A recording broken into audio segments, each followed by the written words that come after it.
and to the republic for which it stands, one nation, under God, indivisible, with liberty and justice for all.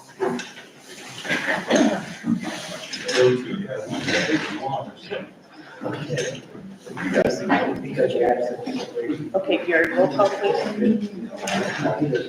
Roll call, Bud. Barb. Here. Alan Robbins. Present. Tammy. Here. Leslie. Here. Ken. Present. Alan Michelson. Here. Jim. Here. Matt. Here. Okay, you've had time to review the minutes. Are there any questions or corrections? No corrections. Did you get that one corrected? Yeah, but apparently, Gary said that it doesn't have to be verbatim, so just clarification about the dog, the pet box down at the lake. Okay, and do we have any more bills, Gary? We have to approve the minutes, Oh. both regular and special.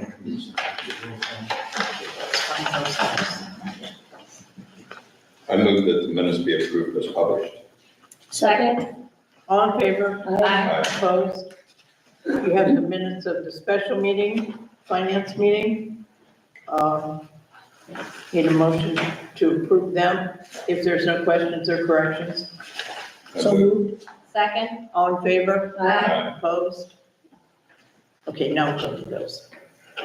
We have one change on the bills. We have a late addition for the padlocks and keys for the gate. Brings the new total up to $15,961.64. How much was the loss? We paid 50% up front. That's $1,004.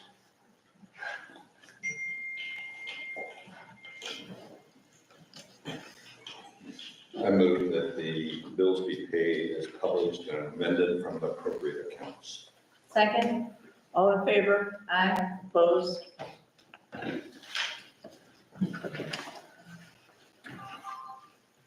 Okay, we're gonna go, we're gonna start with parks. Ken, you wanna talk to us? You have some updates on the Yeah. pond? Yep, absolutely. We discussed this in the fall, Reese's Pond, and some ideas and, you know, what to do to take care of the muck and bring it back to life. At that point, we talked with the pond guy company, and unfortunately, we weren't able to do anything in the fall, just due to the fact that you needed to have the water needed to be above 50 degrees. So now it's warming up, so I think it's time to do something about that. And this is a great product. There's a warranty on it. It's going to aerate aerate the water, which is going to bring down the algae. And we find this on here, the details of it.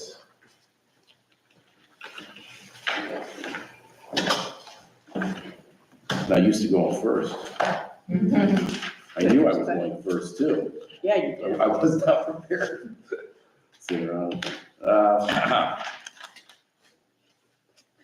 All right, the original quote was for a 20 and a 40, and that's just the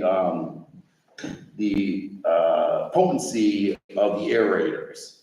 I elected to go with 240s, which is, it's a little too much, but it's pretty bad. And this will clean it up in a quicker fashion. It's supposed to disintegrate 2 inches per month of the muck. And it's also supposed to keep down the plant life and take care of the algae. And from what I was told, that you're going to see a new pond next year, within a year. Yeah, you should see a difference within 3 months. And once you put the aerators in, you leave them in, and then you just put the chemicals in every couple of weeks. What was the system that they had before? It was not an aerator, it was an agitator or? No, these are agitators. These are agitators, that These was, aerators, they're aerators as well, but this is more I think what they call it, the pond, it wasn't the pond guy, they have the same company. but it The was, pond doctor, but he it was just went away. plugged, right? It would clog up if it was small. Yeah, the company just disappeared on us, if I remember right? I mean, He said it was, didn't he come said he around was anymore. doing things, but nobody ever saw him here. We don't know if he was really here or not, but he said that he was showing up and putting chemicals in, but we Yeah. couldn't verify that, and he couldn't provide any proof. So we canceled the contract. Yeah, we just didn't renew it, I think, and yeah. So I don't know. And it sounds like this is similar, but this is supposed to work a lot better. And actually, I know people that have used this system and it's working very well. It's got a warranty, and man, we gotta do something, and we can't dredge it. You know, that was at like $100,000, something ridiculous, that's not gonna happen. I have 2 years of chemicals worked into this quote. It's 12 months, but you only put the chemicals in when the temperature is above 50 degrees, so that's half the year. Who's installing it? Are they coming to do that? No, we would have to do it. So we would have to adopt somebody that wants to take that over as a pet project, like a lot of our residents have done with different things, or I'll do it, I'll come home and do it, but somebody really feels strongly about it and they want to do that, then we'll see who would be interested in that. Because we have caretakers of the tennis court, pickleball, all that. We have people that really take care of our stuff. The 2 inches, I talked about Yeah, that. check anything with the park district about the chemical. I understand the chemical's safe, but Yeah, it's safe, and I did not check with them. we probably should at least mention. Notify them, see if they say. Okay, all right, but I didn't want to put this into motion, today. You could do like pending their approval and stuff. Okay. And let me find the quote here.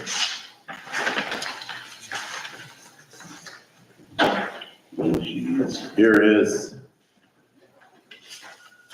Wait, before you do that part, Mhm. does anybody have any comments about the pond? I do. Want to state your name? Yep, my name's Scott Parent, I'm 7397, right next door to you. I've been fighting you guys for 5 years over this, and we're gonna throw some backs out now. How much did you say per month that was gonna delete out there? 2 inches per month.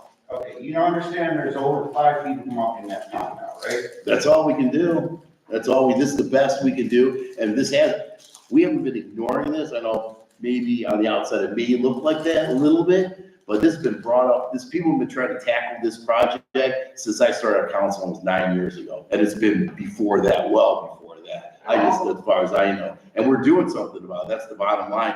If we get this approved, it should be installed within the next couple weeks. So does this stuff disintegrate it or just move it? It eats it. It eats it up. So we're talking 5 It's a muck feet, 3 eater. inches per month, 12 months, so we're probably talking about 5 years before we see anything. It might be better than that. That's just what they guarantee. Now, during They that like time, it. now what happens to the property across the street or my property if it starts flooding? You know, Scott, So we've you've had been the working for conversation that. about your property flooding. We've had this conversation, you know we have. Your property floods when that pipe under the road clogs up. At that point, if we call Rick Evans, if we know it's doing it, Now. and you call Rick Evans, let me finish, and we call Rick Evans, he comes and cleans the pipe and he clears that. The other flooding has nothing to do with the pond, it's coming from behind the pond. It's the Lafayette Township or the highway engineers, one or the other, has got to screw up there, not the pond. Okay. And you know that too. I'm going to dispute this because when I moved here 20 years ago, that pond had about 4 or 5 feet of water and maybe 2 feet of muck. We are now at 1 foot of water and about 5, 6 feet of muck. And I'll tell you what I saw yesterday. Somebody was out there with their little kid, just throwing rocks in. He took a half brick size rock, just underhanded it. Immediately, when that hit the water, pure black muck shot up like an oil well. That's less than a foot of water. Now, I'm gonna tell you, we've lost, I did the math, between 5 feet and 2 feet of water is over 2 million gallons of water that has been lost in retention on that pond, which is now causing that flooding.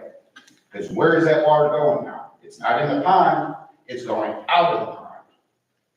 So how can you say it's the pipe when you've lost over 2 million gallons of retention?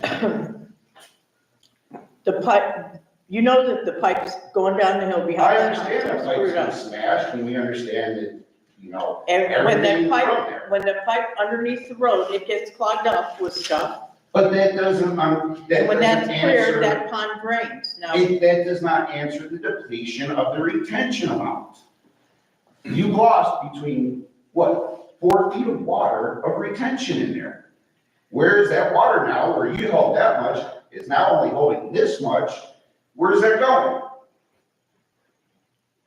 Well, we're doing something about it, and that's all we can do at this point. I mean, you guys are ignoring It's- this it's- simple No, fact. this is not ignoring it, because we're doing something I about it. live next We're door, about to vote man. on it, what? I live next door, I've seen the degradation for 20 years. Yep. You can look on my side of the pond and see all the wash in there. Do you have a suggestion of what we could do alternative to what we're doing? Well- Do you have a suggestion or a solution for us? Yeah, it needs drip. Well, do you have? Good, you got 200,000 you wanna lend us? That's not my issue. My issue is the retention loss that is now causing property damage. we can't afford to drain it. Well, this is Honestly, it blows my mind that you guys are ignoring the fact that you've lost millions of gallons of retention. Am I wrong to ask, is this the first time you've come to the council meeting Yes, it is. and you have property damage because of the flooding? I personally do not. I'm the next one in line. The White House, Lisa Knight's old house, has damage. I spent a lot of time researching with the county engineers, Lisa Knight's house, and they have determined that the flooding there is not caused by the pond. And so I just want to make sure we understand, you're Well, here I on talked behalf, to Health Department today, I talked to Ohio EPA, I talked to Medina Soil. so you're here today on behalf of the homeowner across the street, I just want to clarify. I'm here on behalf of myself and speaking in their defense also. Because once that property goes, the next property that goes is mine. I'm just wanted to clarify. On your water retention, that's a retention holding area. Yes. The issue is once it's reached the surface level of the pipe, it's a law of physics, so whatever of the pipe entrance going into the pipe, that's how much water gets dissipated when flood comes in. Exactly. Now, if you're missing 2 million gallons of water, it's not even reaching that pipe now, is it? If you add 4 feet of depth, is that reaching that pipe to overflow? I'm not gonna quibble with you about the volume that's in the Well, that's water. the main issue. You know, it's the water that goes above and beyond that.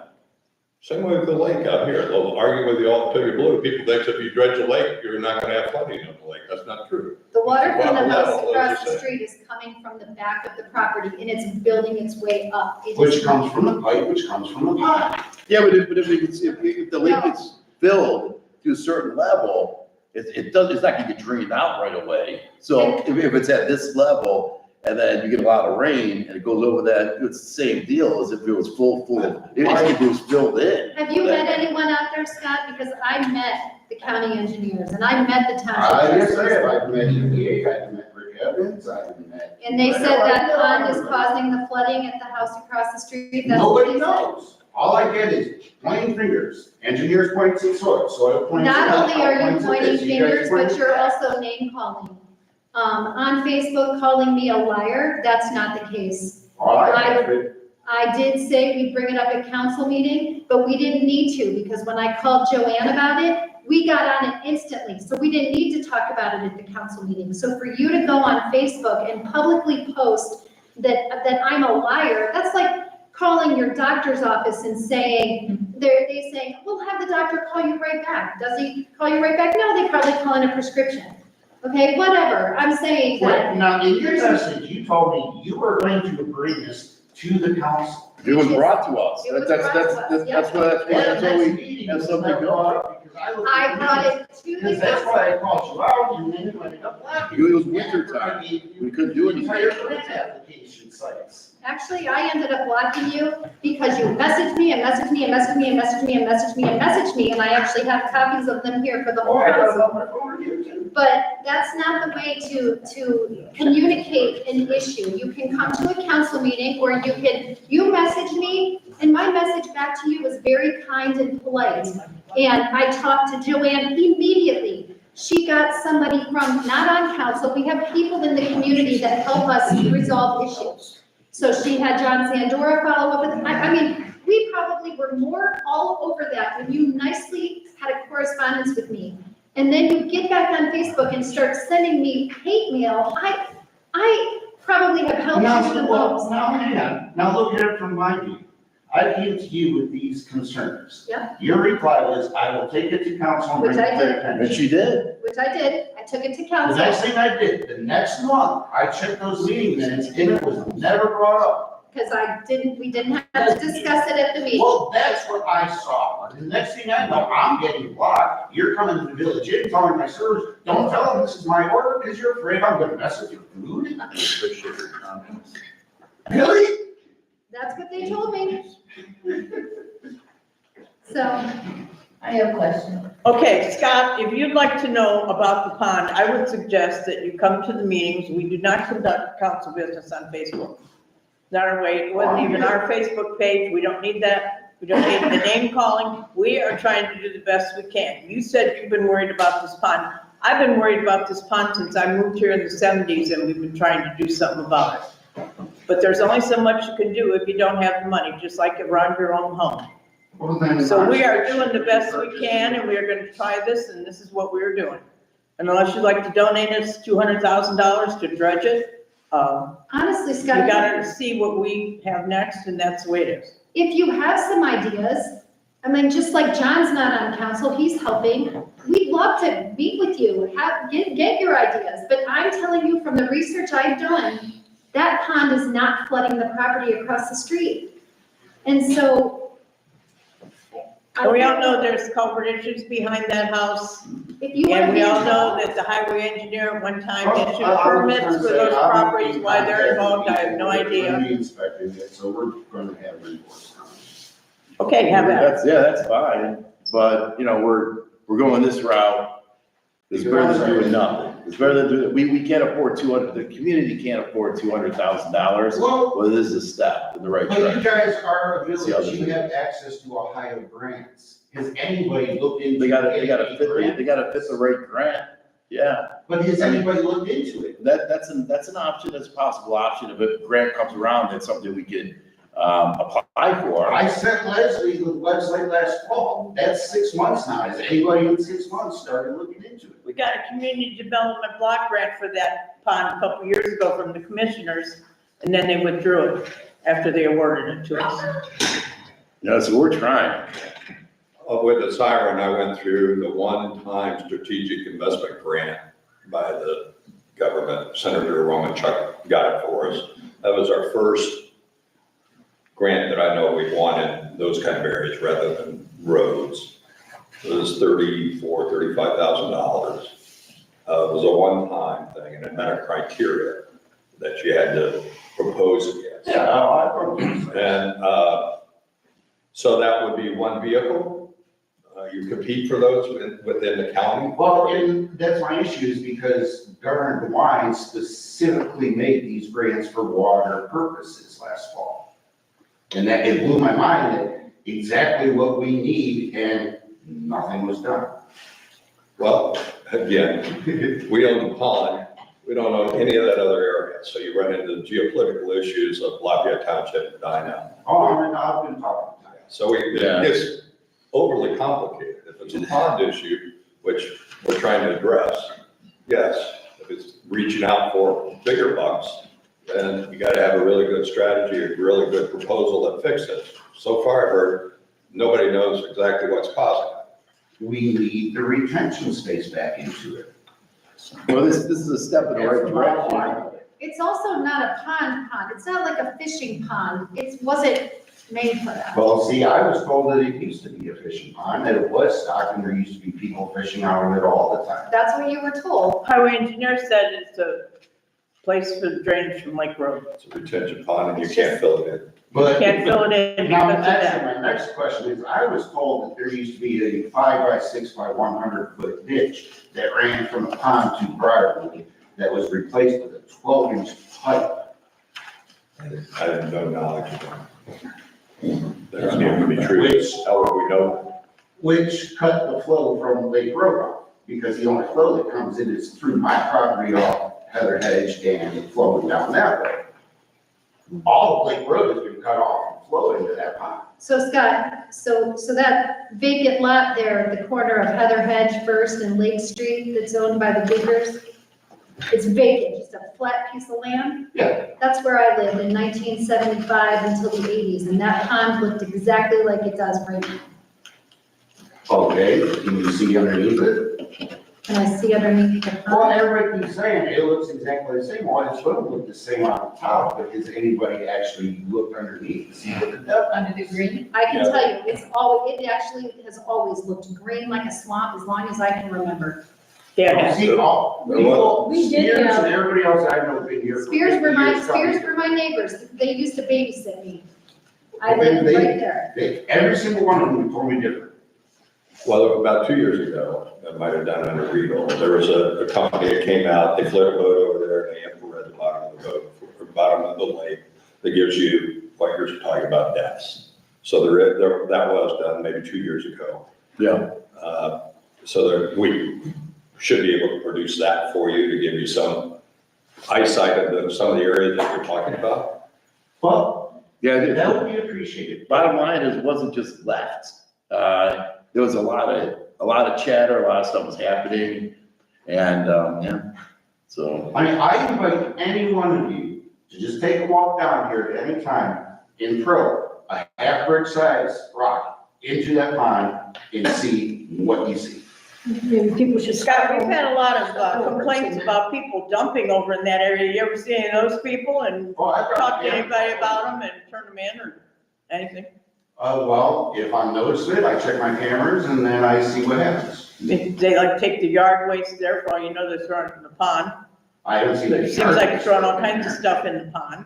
When you had the garbage cans there, it was kept up pretty clean. Once the garbage can's gone, garbage started going.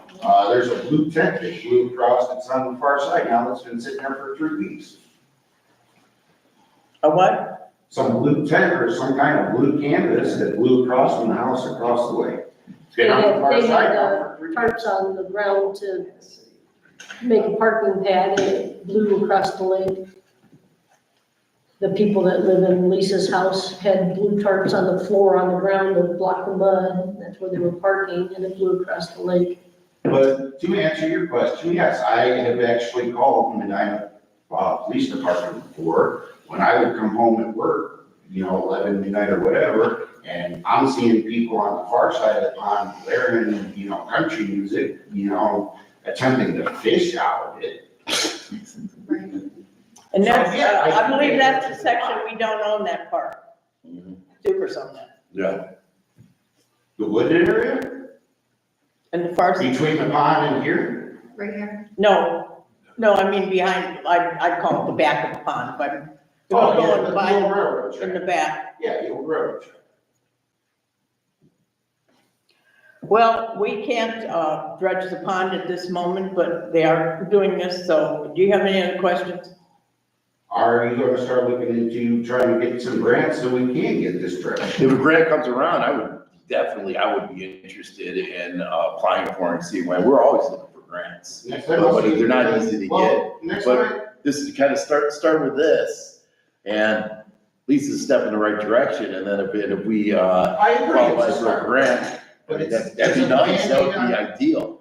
I agree, it's a start, but it's a Band-Aid on a broken bone. Well, it didn't fill in 5 years. It's gonna take more than 5 years to Oh, clean I it up. understand that. It's gonna take time, just like, as you said, 50, But- 60 years of just leaves and debris and people throwing bricks in and tires and garbage. It's taken a long time to fill it in. On the flip Not gonna side, get cleaned up I overnight. understand, I I understand that, but on the flip side, has it been properly maintained all the time? Well, to your credit, Scott, or to your point, Why don't you see it? for us to apply for a grant, we gotta have a really good semblance of a solution and a price and a time frame that is gonna be done. And that appears that they've had a lot of discussion on this with very little action. So I think with your efforts to kick it up a notch, because it's gonna take Lafayette, Rick Evans or Soil and Water or EPA or flood control, all this, because it all goes downstream. Well, in transparency, I did fill out a nuisance form with them on that house, so they will be up inspected. Well, that's fine. No, I mean, that's your right. And I appreciate what you're doing. Well, and that's what you got. And after I talked to Medina Soil, they would much rather prefer creating wetlands over destruction of property, so they're, helping. Well, to your point, I mean, it's a complex issue. It requires several moving parts. I think Ken's got a good start for what he can do with the budget he has. And maybe in the next several months, we can start accumulating the knowledge that can help identify and solve this problem. Then we understand the budgets. That next wave of budgets, I'll be frank, it'll go is March 31st next year. It's already passed. So if we can get something in and promote it properly within those channels, $200,000 is you're competing with other people in the county for those funds. They're developed around. Well, I think, Smaller deals, the Siren, actually, they donate 30,000, maybe you got a chance. but I honestly believe now that there's property destruction that's getting involved here, that you will have more of a push for these. Is there somewhere I can send the grant application sites that I found? That somebody will actually look into it?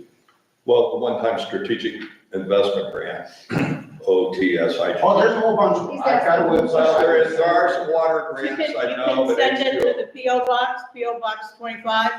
I'll be in emails, it's all websites. On our, If on I, our. if I email you the link, Joanne, will you make sure it's forwarded down to the correct people? Yeah, Thank you. because I'm the best computer operator at this time. You can email it to me. I'm in charge of parks. Okay. Next time you're at the village, I'll even show up to you, physically show it to you. Okay, yeah. Okay, is there Yeah. anybody else that had comments on the pond? Okay, thank you, Scott, for your Thank you for your time. input. And go ahead, Ken, with your vote. Oh, okay.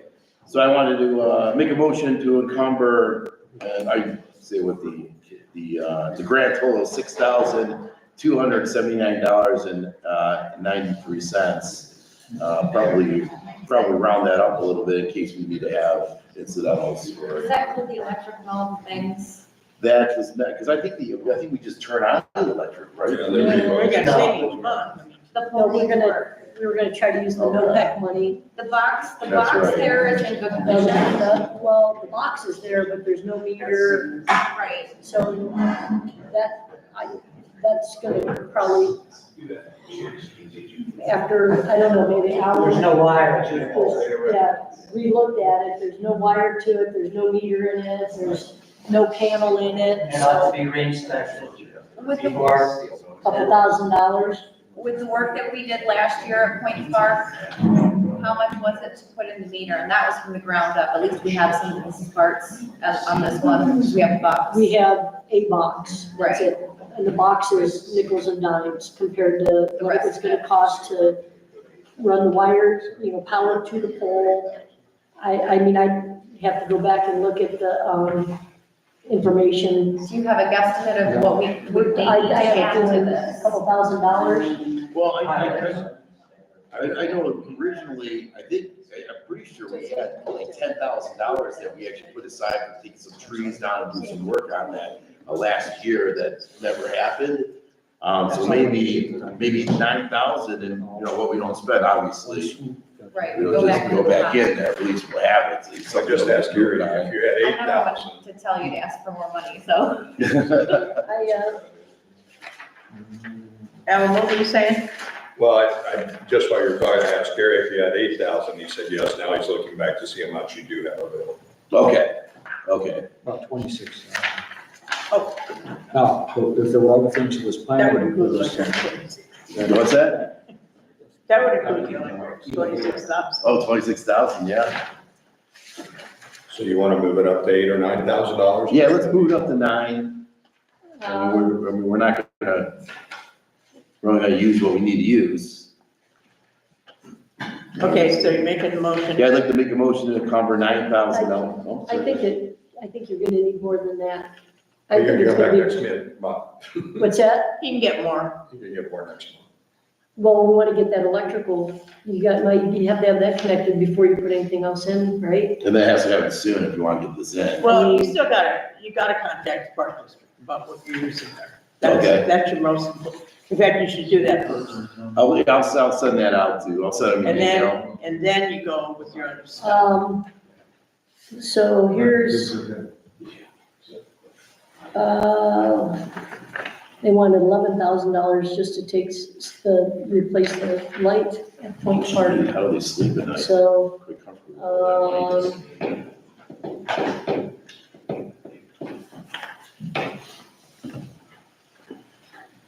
yeah, here's the Ohio Edison charges, it was like almost $1,500. I want to see specifically what that was for. I don't think the 3,000 is gonna be enough to cover it. Well, we can make it for 10. I would go 11 or 12, you have it, if you need it, you have it. Well, it's And going not to gonna diminish go up anything front. else that you go for the rest of the year. That's the Yeah, plan. the electric's gonna cost more. I don't like the pond that much. I was just saying it would be better to encumber it and have it in case it does cost more than 3,000 instead of saying, oh, we can't do that, now we gotta wait another month. I mean, if we encumber it, we only need 3,000 of that extra 6, then You have to release it back to the budget, to your fund, so. That happens automatically, right? Right, if you don't use it, it stays in the fund. so Right. I So, would do 12 grand. just, I mean, even Alan's kind of nodding his head when I say 3,000. Yeah, it's gonna be at least 2,000. And you have to upgrade service before Edison. Well, because we're only, this equipment's only gonna cost, Yeah. 6,300 thereabouts. For the equipment, Yeah. but we need to buy it, we need to get the meter, the wire, it has to get wired. Get How it much do up, you think you please. should ask for? He said 12. Yeah, 12,000? and that, if you have it, if you need it, great, if not, then Can they do that? Okay. All right, I'd like to make a motion to encumber $12,000, for Reese's Pond, Right. out of parks. second. So, All in favor? Aye. Opposed? Okay. We will resume, go back to parks later. Right now, we're going to do safety. we have, Deputy Harhay here with us today, appreciate you being on. He sent them out earlier, let's, provide you for the month, targeted hours were 80 hours, he worked 84, as well as the green zone. Miles logged 638, gallons of fuel 32.8. Hours worked, Harhay 34, yard roll 25, line 25, total of 84 hours. We hold 80 hours a month through April, and then May, June, July, August, September, we moved up to 100 hours. And then back down 90, 80, for the balance of the year.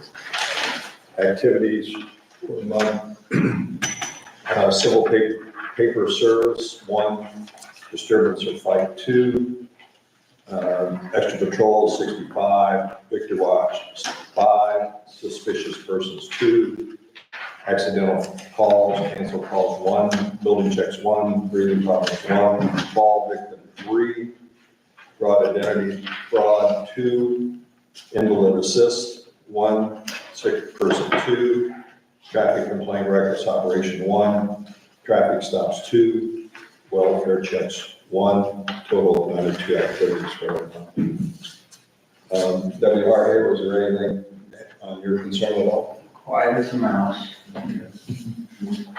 So anything from council on that? I had some safety questions. or at least when I was talking to Joanne about them, she said to bring it up at safety. Sure. Again, we still have village ordinances, I guess, that we can't enforce. And it pertains to, down at the lakefront yesterday, there was a truck parked in the grass, 3 people out on Regal's dock fishing. How are we going about, enforcing our guidelines as far as non-residents parking on the Call grass, us. fishing in areas, or not, just call it sheriff and tell Parking them? complaint, we'll go down there and take care of it.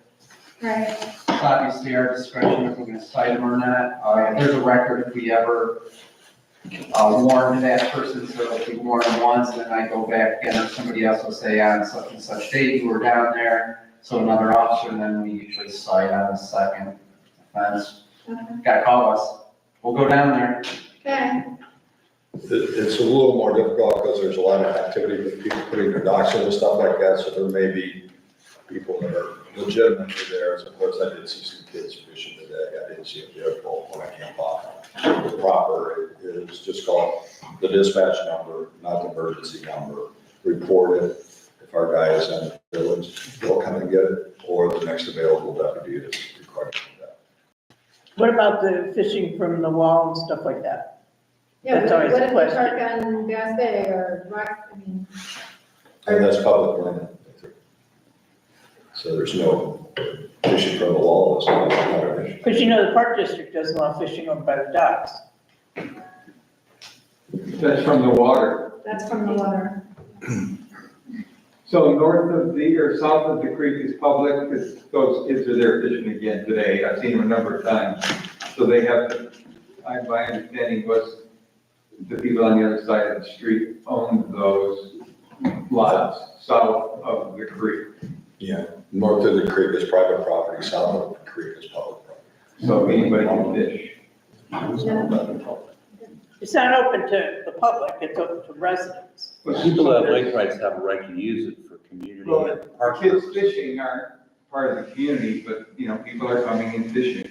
Well, there's always been a lot of contention about that, and Alan, did we ever, Well, there used to be big painted signs on those walls saying no fishing. The right, reason being, the docks were there, Right. kids get there, you know, lose their hooks and then get on somebody's foot. Oh, they used to throw beer bottles a lot too and break them, but I guess everybody uses cans now, so. Somebody told me that you have right to walk on it, but that's like to go to your dock. So I don't know, you know. well, really, that property is subject to deed restrictions, no matter who owns it. And the deed restrictions say that from south of the creek down, it's park and community use for residents and people who have lake rights to the So it area. does say But don't forget, everybody has lake rights now. I mean, everybody has lake rights. Everybody has Deeds are lake what they rights, are. except everybody has, even a guy from Pennsylvania's got lake rights, they just can't dock their boat. Well, they don't have rights to use your park. They may be able to use the lake by putting it in Okay, across. by saying lake rights. But you're talking about the park area. I'm talking about the park area and about how it used to have do not fish signs on the wall and that sort of. So And I'm the saying- question comes up, can they fish from the wall? Are you saying that they can with the owner's permission, or if the owner of the property doesn't want them there, they can tell them? No, I'm saying that it's only for use of people with lake rights, the community. The residents. It's really not It's public residents, property. right. It's not public property, so anybody can stroll down there and have a picnic. So you should say. the It's, community it's has lake property rights. so that you can do that. Because it's for community use, people with lake rights, it's in your deeds. And that's why I would never call it public property. It's not a public beach. It's not a public boat ramp. If you consider that you're the public, yeah, that public is, but you people have From my privileges. understanding, the one lot right next to the beach, just north of the beach, that's village property, correct? I think it is And now. so can anybody go there because people fish there a lot as well? No, I mean, not unless the village decides they can, their property can be used that way. So my complaint has been that we semi-enforce it in the summer during the nice months, but in the winter, nobody says anything to these people, and they're out there parking in the beach area and they're fishing, And then what, we're gonna come along in the summer and tell them, oh, wait, you can't fish there now. Pretty Like, much. we need to, I feel like we need to be consistent. I mean, this is a, Well, it's always been a little seasonal, as you could figure out why. Do we need signage that actually states residents only? I think we should Yeah. consider, I don't think we should make a rush decision today, but I think we should consider how we are going to, let people know that these are our guidelines, because, I mean, basically what you're saying, although it's not the case, is anybody can come in the off-season and park at the beach, anybody can fish, or if they want to park on Bass Bay, Richard Drive, or Cottage Cove, they can just walk down to the lakefront and fish. Well, I've never said that, I know, but because it's not public property. But people think that. Right. And they're doing it, and I can't envision calling Deputy Harvey and saying, there's some guy parked on Bass Bay, but he's fishing on the lakefront, he's not, like, we need to figure out how we're going to communicate, because signs may be a Well- good idea, but I don't think we need to just put up random, like, we need to think it through. My dock, I rent on the dock, and my boat's right next to the beach, and so people fish there, and I have taken hooks out of my dock lines. Yeah, And there's been people fishing there, and I've talked to them, and I think you talked to one guy, who actually lives in the village, and he actually casts into the beach area. right? And he's like, well, I can fish here, I'm in the village, but he's casting into the beach area because the wind's blowing and he's catching big catfish. Well, I don't think we should allow hooks in the beach area. No, that's a good point there. Yeah, well, The rules of the lake, County Park doesn't allow any fishing. Is that right? From the Well, he water. was not in the beach area. No, Deborah Horning's on that committee that's made it help. Yeah, when we drafted the rules, the Save the Wake rules, they did add Chippewa rules, and I think it's 50 feet is from the docks or from any swimming area that fishing is not allowed. I believe it's 50. That's from their boats. We're talking about people up on the shore Well- fishing. But that would still be fishing. That's a park district rule, not a. I'm Right, sure if we look at our beach rule, we must have one there that says no but they're fishing. fishing on the lake, so on Parks Lake, so And yeah, I that interpret it apply as as well. Right. If they're casting into the lake, they're fishing in the lake. Right, so to me, that was the interpretation too, was from the boat or, from your casting into their lake. So, and it's 50 feet from a swim area. So, I don't know, does anybody else interpret that? That makes it, that's You how I you would. think it's just. At the meetings, I didn't interpret it that way. I think that they can only enforce rules from their water, and I don't think they can create guidelines from our land. Yes, they are casting into the lake. I could be wrong. I will also look into that. But again, they're out, so we put the signs up. And we say, And their like, signs does not say, you can't fish from land. So all the signs they put up says when you're in the lake, you can't fish 50 feet from a dock. Was that the description of why you were, someone from the water was fishing and hooking your boat? Or was it from the shore and hooking? Well, I had both. When I talk to people that are in the water, they just ignore me and gesticulate. But there's been people fishing from the shore regularly. I'm sure either way, Alan, you could get a hook. Fishing lobby is pretty powerful. Yeah. I know in the summertime through the years, people go down there and Because they fish play by license. fishing on the wall and stuff towards boats. But to Leslie's credit, we have to think through that. Yeah. What's enforceable? What can you do? What needs to be done? Fishermen have rights, so they need to know what those rights are and protect our rights. But generally, the park district has control 10 foot into the shore. They have all their water for 10 foot. Actually, they can go 1,000 feet in to chase somebody, or more distance if they're chasing somebody that's done something bad. So it's nebulous rules. It's hard to enforce.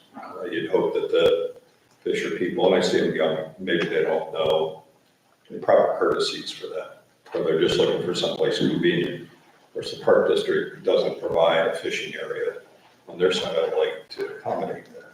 So Well, if somebody's in your park area fishing, an officer has every right to go ask them, do you live here? And if they don't, he can say, you can't be here. Unless you're the guest of somebody who does live here, because it's key to lake rights. We could put a sign on that, on the fence right there, I mean, for that particular area.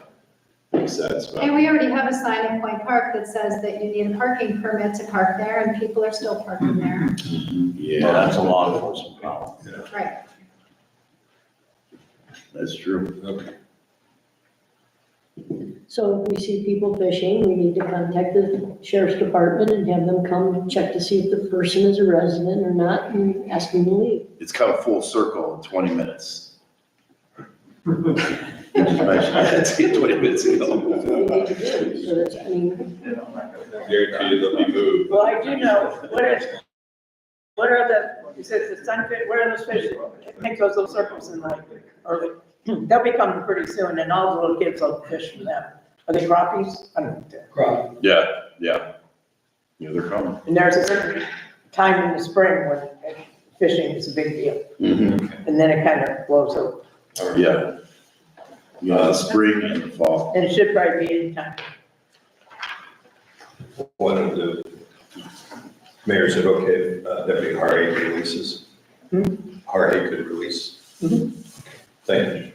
Appreciate it. And we have the privilege of Chief Kavanaugh with us for the fire report. Good evening. We had 70 incidents in the month of March.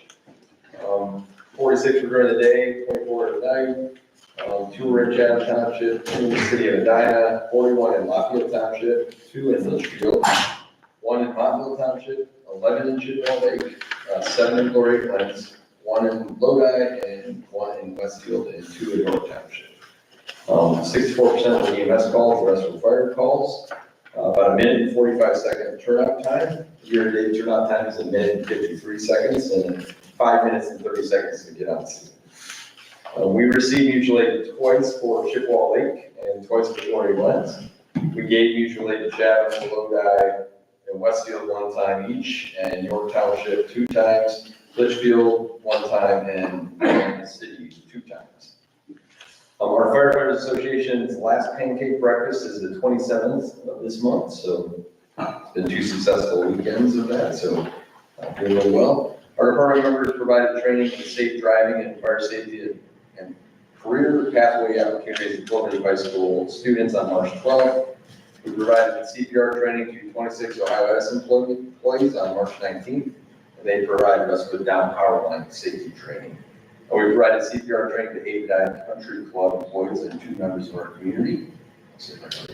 And we received notification that we were not selected for the State Fire Marshal Equipment Grant this year, but we received it last year, so unfortunately we didn't.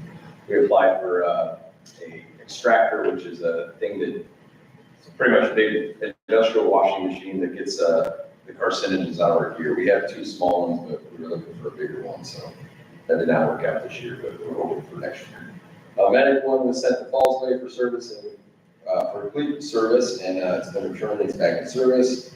And our training nights have returned, and we're focusing on basic firefighting skills and EMS work, and 7 of our firefighters are doing very well in paramedic school. 2 will graduate in August, and 5 will graduate in December. That'll give us 22 paramedics by the end of this year. So it's about the most we ever had, which is good. So that's all I have. If you could email that to me so I can distribute it. Yes, sir. I think I did. Okay. I actually emailed it twice because I messed up the date at the top. So you have 2 emails. Thank you. You're welcome. Any questions? No. Separately, I'm going through seeking cert training, community emergency response training, EMA, and I went through the first meeting. And they had things that I didn't have answers for, like where is temporary shelter locations in our area. And other than the basement of the village inn, I didn't have a good answer. And so if you had a catastrophe, where would you go? Where would people go? Of course, it depends on the type, but University of Akron building up by the fire department, Forever Grounds Community Building, schools, Cloverleaf, Medina would be viable places to go. They're not, if not places you can probably get to quickly if you had the tornado alert, so learning a little bit more about that. But, Chief Kavanaugh will be working with us on that. Any questions from the audience or council for Kavanaugh? Thank you, Brian. You're welcome. Thank you. Go eat some breakfast, not this weekend, next Sunday. Yes, yes. Inside of that, the siren report is, everything is working properly. People heard it, and heard it, but it's closed and all over areas for people. So it's going in the newsletter.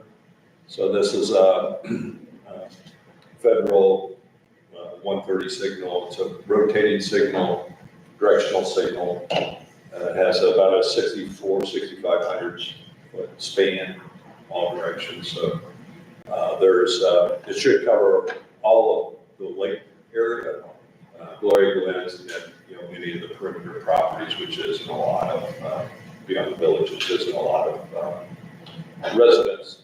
When you go out this way, it probably gets into Montville and some of the other areas. So there was hiccups. One was it didn't activate, and that was a loose wire. Others made a little bit. The other was these are activated by the sheriff's department dispatch, and also part of the system is there is a bounce back to them that tells them that it activated and they put out a report for all of those sirens in fact. And ours had a failed signal, so it was not bouncing back to them.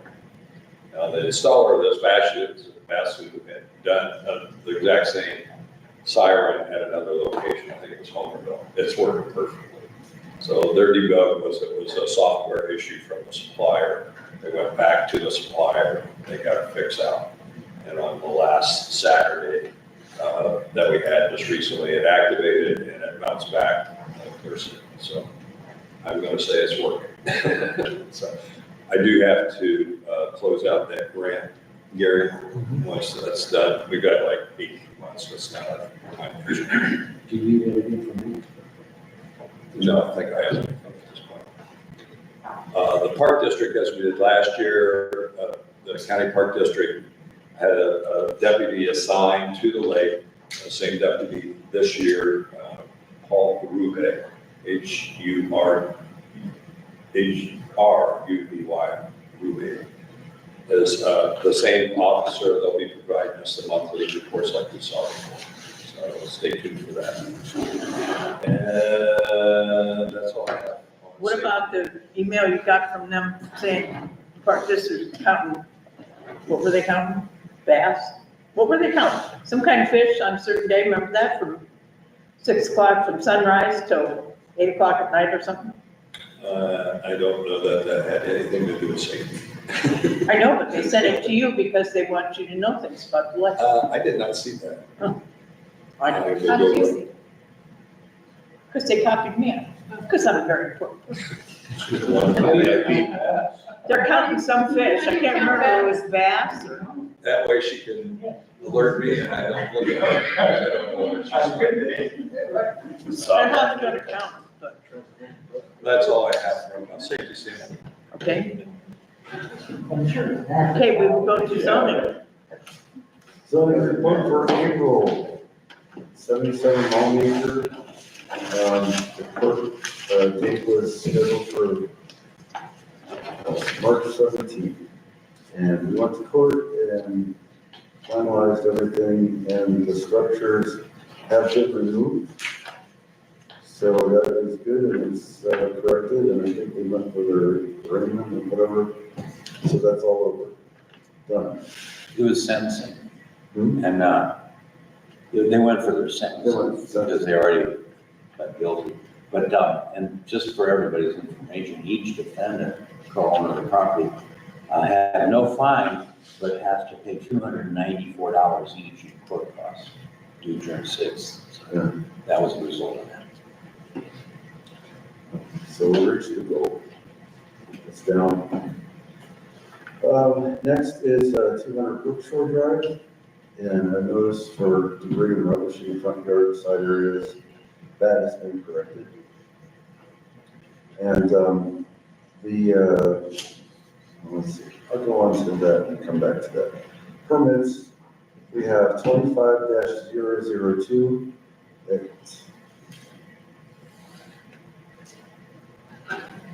That is, should be 135 Rock Ridge.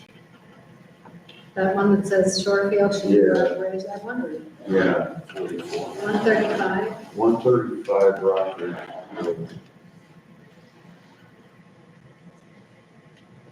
Good thing, because I think there's, you're building the deck as we speak. Right. Yes. Then, okay, yeah, I've got, I'll redo that and get it out to you. 25-003, that's at 98 Clover Drive, and it's a permit for a shed. 25-004, at 7230 Lake Road, and that's a permit for a sign replacement. Jim, can you tell me how Cross Point Church got an address like that? It's a commercial property in Lafayette. Because you know, you do know that all the houses right along there are 3-digit because they're all in our village, the church is in our village, how come it has 4-digit address? Just because the other, commercial stuff here doesn't. No, it doesn't. That's Just the wonder only how one. they got to that address, because those kind of numbers are across the street from them, but not there. Yeah. Yeah, no, that is the only one that's like that, now that I think of it. And the funny thing is, Lake Refrigeration and the Minute Have the same have the address. same address. They do? They do. So the post office is like right on point. That is crazy.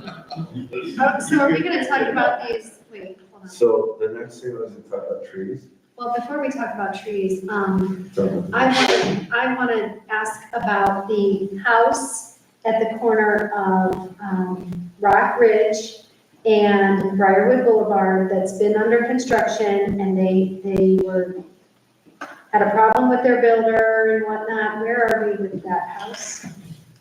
I spoke with the owner, maybe a couple weeks back, and he said that he is doing the work on his house now. I said, you do realize this is going into double overtime here. I understand your situation and appreciate that the contractor stole all your money, and then you got another contractor in to finish up some things, but they now have enough money for him to buy the parts to do the work. So it's gonna be a long road. I think he said that he does have someone doing the siding, but that's not gonna be until June sometime. Okay. Well, we need to follow up with them on maintenance as well of the property. Right. And then what about his neighbor to this, to the rustic brook side? With they've had some maintenance issues and they've got a truck and a boat in the driveway, you know? Yeah, Yeah, what happened first? yeah. How come that's taking so long? You I guys just- are gonna I just cite thought it. of it.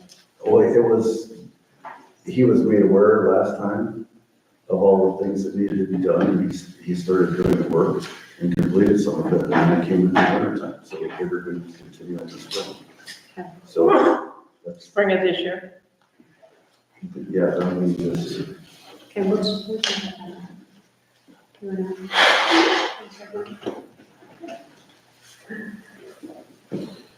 Trees? oh, on to trees.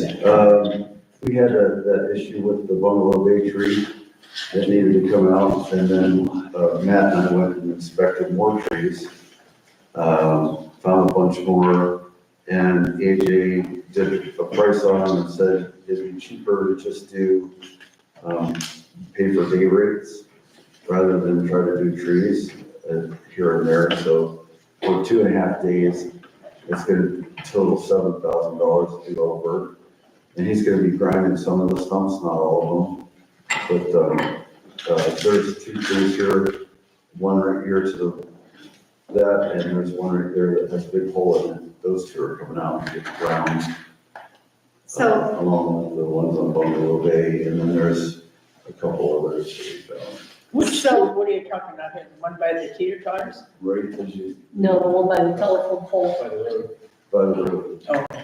Okay, so we need to make sure, so I just want to remind everyone how we got here. The lady on Bungalow Bay contacted us because she felt like the tree was gonna fall on her house. And the price for that was 2,500 to 3,000. And so now we're at 7,000 because we decided that we should do a whole day's worth of work. Now Yeah, we're- Ellen decided that. Good Yeah, job, Ellen. Ellen decided that. Now we're on 2.5 days of work for $7,000 and, Everything is done. okay. And that was to the mayor's, credit. If we're aware of things, we need to take care of them. So we're aware of nasty trees that are dead and we need to take care of them. Especially when you've been notified by homeowners. That's a liability question, yeah. Yeah. Okay. And on top of that, like when he was down here, I need him to look at some other trees of the residents that own the trees. So he does the inspections for me if I can't tell the difference if it's dead or alive. Like one tree, I can see that it's all budded out and it looks like it's gonna have beautiful leaves and everything this year. But neighbors have complained that it's dead and dying. So, If it's a sycamore, they've done that, especially 2 years ago, they all looked dead, and then last year they were beautiful. Don't ever think about coming around my sycamore.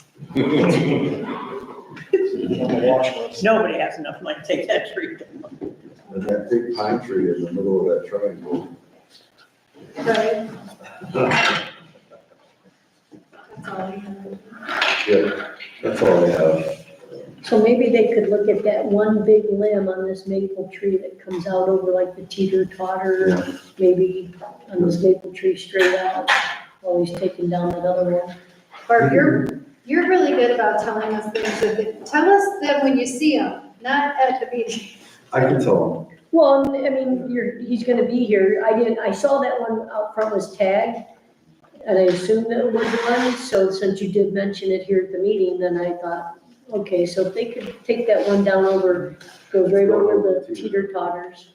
Yep. Sounds like a I safe think I idea. even said to you last year, I said, boy, I'm surprised you don't clock yourself with that limb, because it hangs down so low. Oh, yeah. I did tell you about it then, Yeah, he'll take it out. just the limb. So that's where we're at. It's up to you now, that's the money, not me. So you want me to ask for the money for, is it, what's in my budget for this? You want me to ask for 7,000 for? Yeah, you're fine. I'm fine, okay, then can I get a motion to approve $7,000 for tree work? So moved. Second. All in favor? Aye. Opposed?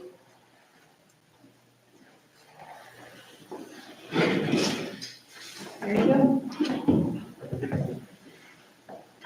You guys bring this other stuff up from zoning? Well, I thought you said that that was new business. Okay, you can do it then. Yeah, we'll do it that way. Okay. Okay, we'll go to community relations. Tamitha, thank you, Tamitha, for all the work you did on the Easter party. And I'm sure Matt helped you, and obviously some of your friends helped you, according to Facebook. You had a good time filling names, but thank you for all you did. And Ken, thank you, Ken. So if you want to help me fill 1,000 Easter eggs with candy, let me know next year. I bribe people with mine. The Easter egg hunt went really well. We had a good turnout despite the fact we were competing with Grace Church on Leroy Road. I found out the day of. They were doing an egg drop from a helicopter, and how many thousands of eggs were they dropping? Do you remember what they said? It's like 2,000. Yeah, It was a lot. they were doing, a ton of, so it was a huge thing, and that was at 11 o'clock before our noon event here. But we still had all of the locals, the kids and local grandparents and their grandchildren that were here. Even some of the older boys are starting to age out, insisted that they wanted to be here, which was very touching. That's kind of exciting for me. The Easter Bunny was here. I need to thank Ken for his help. I already thanked Debbie Rustick and my other friends they got bribed into it. They showed up at the house. So Ken wasn't the Easter bunny, was he? No, actually, okay, so the girl who has done the bunny for me for the last 2 years, her name is Rochelle. I met her through Matt, through an ex-boyfriend of hers. She lived in the village when she was a teenager. She still has family here. I feel terrible because I have no idea what her last name is. Zweifel, I'll bet you it's Zweifel. Yes, that sounds very, yes. Yes. But yes, she has played our Easter Bunny 2 years in a row now. She does a fantastic job. And she actually reached out to me this year to ask me if she could do it. So I was excited about that too. Because nobody ever wants to put on that bunny suit. It's hot and it's not 100% comfortable. Do we own our own bunnies then? We do. We have, yes, we have a really nice bunny. JD is actually a really good Easter bunny. Well, I have photos. If she's not available next year, I know we're reaching out. You've not just been nominated. No, it's.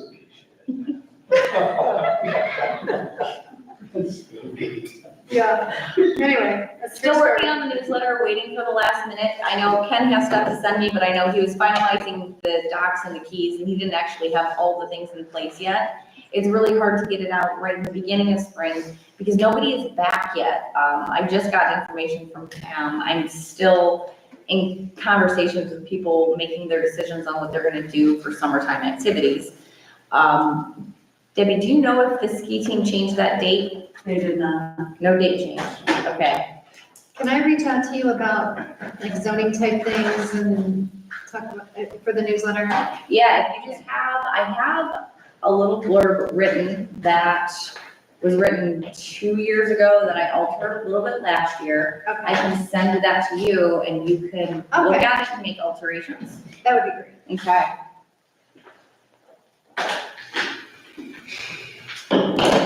Sorry, I'm just writing with the date staying the same. Go ahead. Sorry.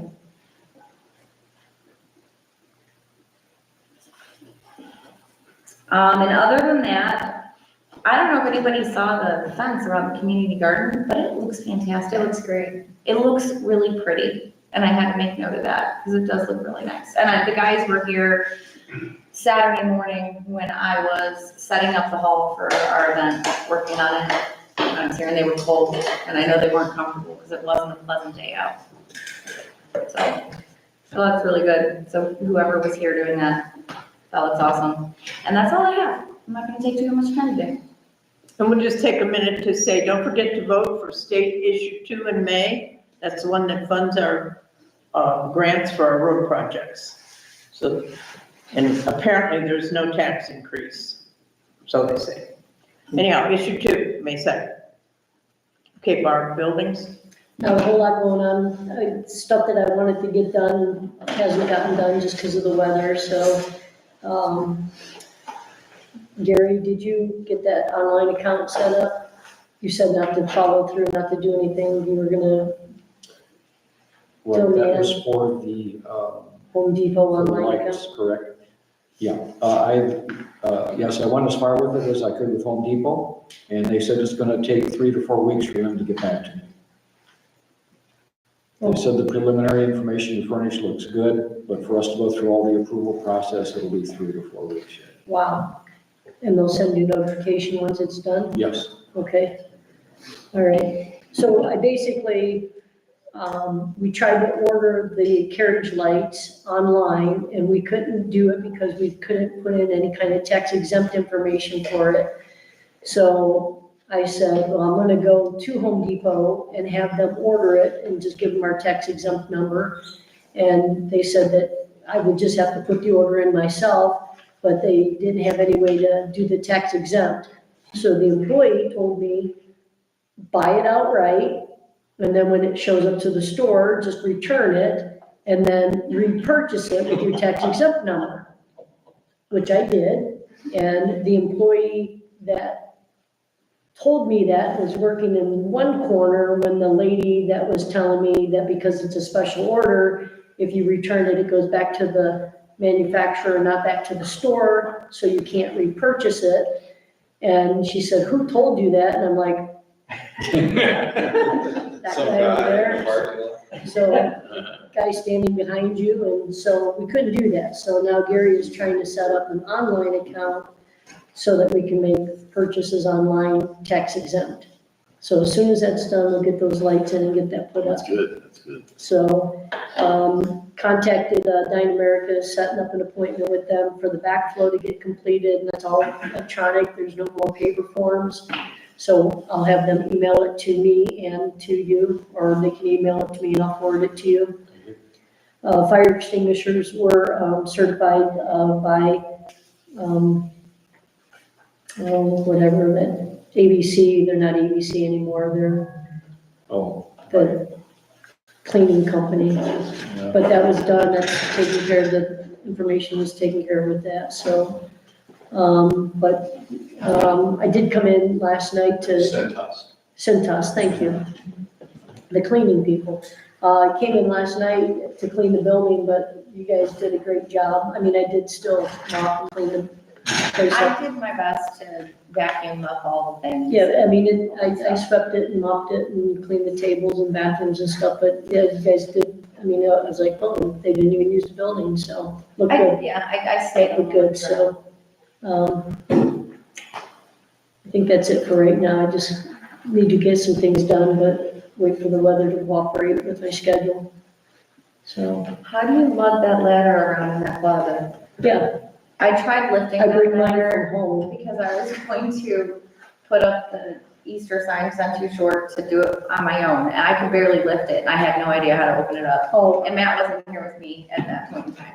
in here, yeah, lugging it around is not easy, but when I do the lights and the gutters and stuff, I just bring my extension ladder from home because it's so much lighter. Yeah, so we're not using that ladder then, I would I assume? use it for stuff in here, replacing clocks and batteries. That's a and check- full-time job in this building. Checking the smoke detectors. Hey, that one's, it really accentuates this building. I love it. I love the aesthetics of that clock. It's world class. It's almost like you paid $16 for it instead of $14. Charming, isn't it? It's charming. So, yeah, that ladder is, Very heavy. yes, I don't like it. Okay, now, Now, open it. this is building and utilities. You want to do your spiel? You know, No picture. We had a utility meeting.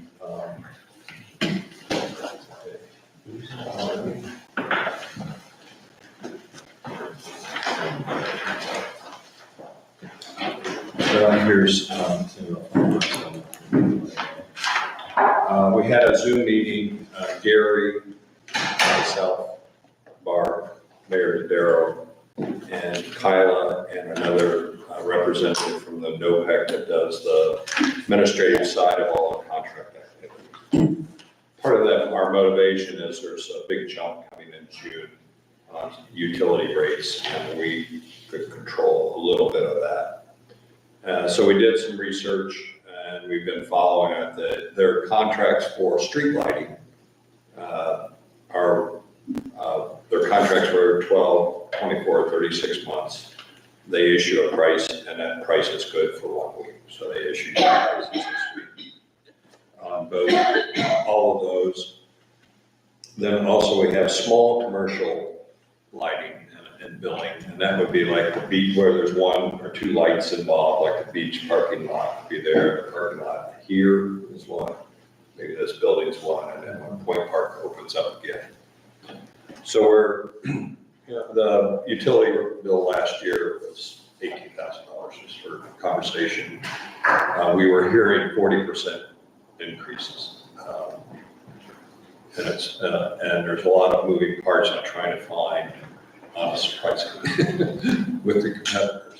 NOPEC is a nonprofit, or an aggregate, they're a consortium of probably 200 communities now, and their job is to get the best pricing for electric and gas.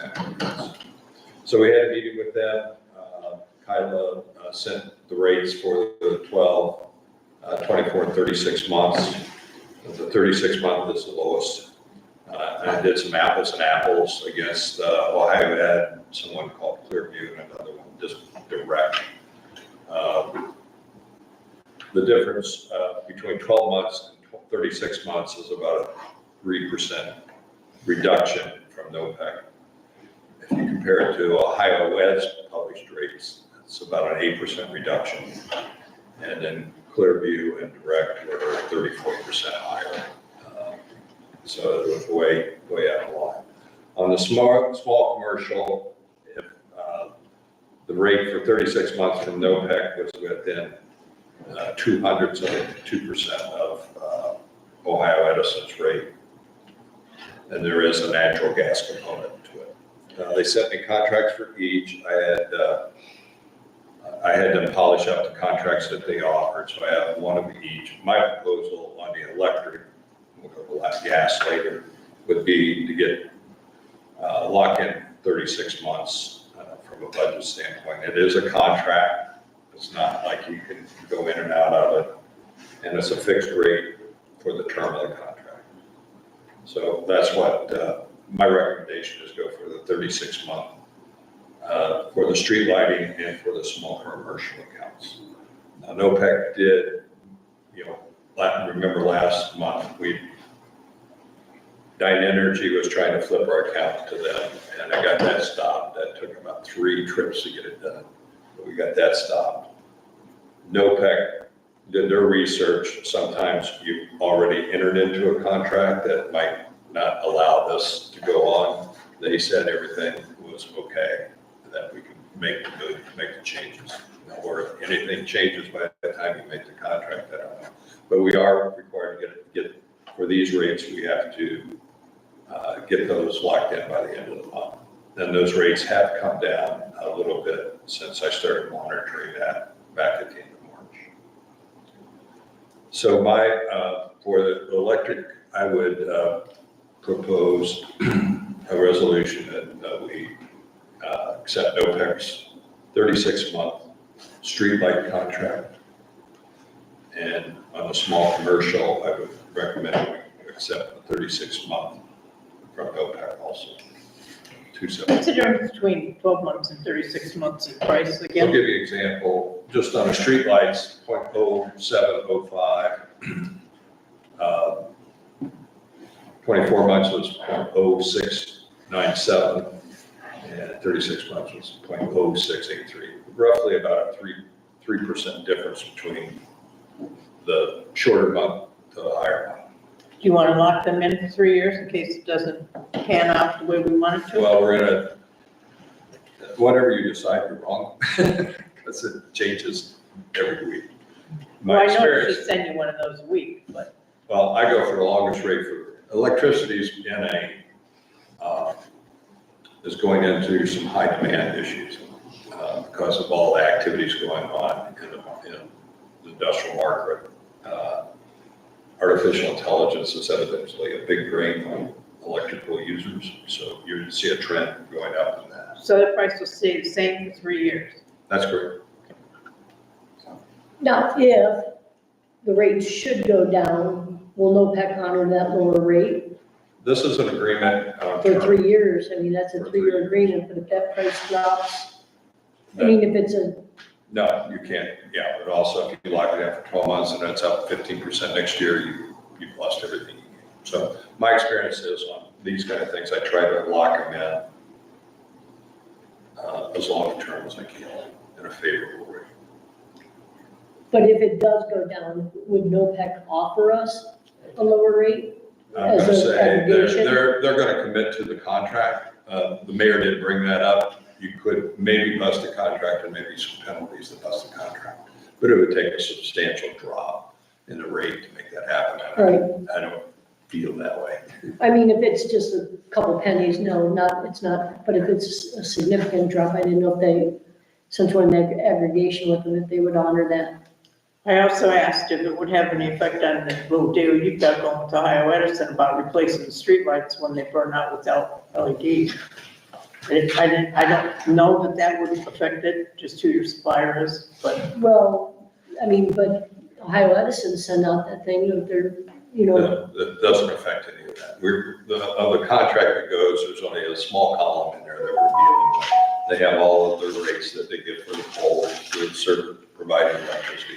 We're dealing with a narrow part of the business, which is the cost of the utility, which is in a commodity form. And no NOPEC uses Nexera that does the contracts for them. They hedge contracts, they're pros at commodities. And as you saw a year or two ago, if Ohio Edison had a better rate than they could provide, they sent you back to Ohio Edison. These contracts are set term, set price, so that's what we're dealing with. So my motion would be to accept for street lighting contract. I don't know if you want a separate motion for each contract. Yeah, probably a good idea. So we'll deal with the street lighting contract, 36 months. These can start in June, and that rate is 0.0683. Give a second. Did you second that, Barbara? Was that for the small commercial or the street? No, that was for street lighting. Okay, second. All in favor? Opposed? Then on the small commercial accounts, which are these single pole operations, evidently there's a separate meter on each one of these. I guess that's part of why it's up higher. And on the small commercial accounts, I would recommend again, for 36 month, that rate is 0.0758. Second. All in favor? Aye. Opposed? Okay. So I have a contract for that one. And this contract for this one. Authorized signature. Do you have one for gas also? Yeah, that's a separate. So this is You want to see this? Did they change the language on the top of it? Yeah, they did. They tweaked that around. There were some areas, the way the contract was written, up at the top corner, even though it said in the body what it was. Now we're moving on to natural gas, and the natural gas contracts only go for 2 years. And that rate, from 12 months to 24 months was a difference of 1.74%. I'm recommending going for the 24 months. When I did apples to apples in our zip code, Symmetry was the name of the company that came up on the apples to apples count, and that's 12% less than their rate, published rate. So, The snowpack rate is? yeah. So I'm recommending again, locking in the 24 months at 0.620 is the rate. That was for small Second. commercial versus street lights. I'm sorry. What does this gas cover? Just the buildings? Just the building? That's just about, It's just the building? yeah. So it's, They're gonna send in sneaky things to people's houses saying you got to change. Right, I just want to check. it's a slightly separate issue. I'll get on that. But right now I'm just proposing we would accept the 24 month natural gas contract. It's 0.620. Second. All in favor? Aye. Opposed? So that's the natural gas. So you're right in the middle of every 2 years on gas, NOPEC has to notify the customers that the contracts are up for renewal. They do have to opt out, or they can make any decision that they want. And April is when they're sending out all that, so maybe you as citizens may have already received some of that activity. These contracts have nothing to do with you, and they don't relate to the aggregation contracts that you see. These are formal contracts for a rate and duration. So that pretty much wraps up all of the NOPEC activities. Okay. We'll go to parks. Ken, you got a ton of stuff there. I do. All right.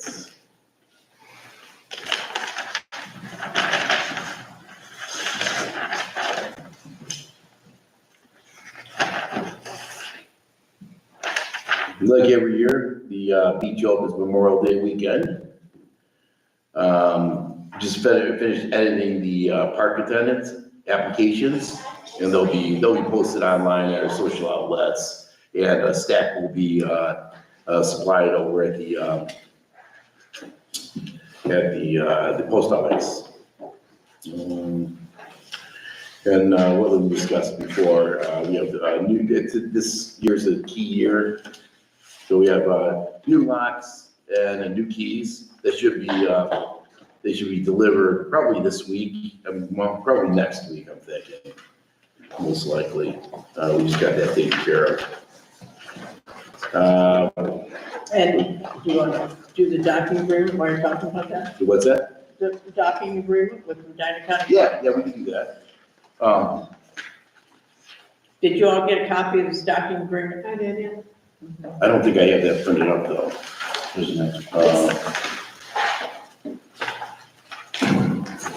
It's pretty much, well, it's a little different. They have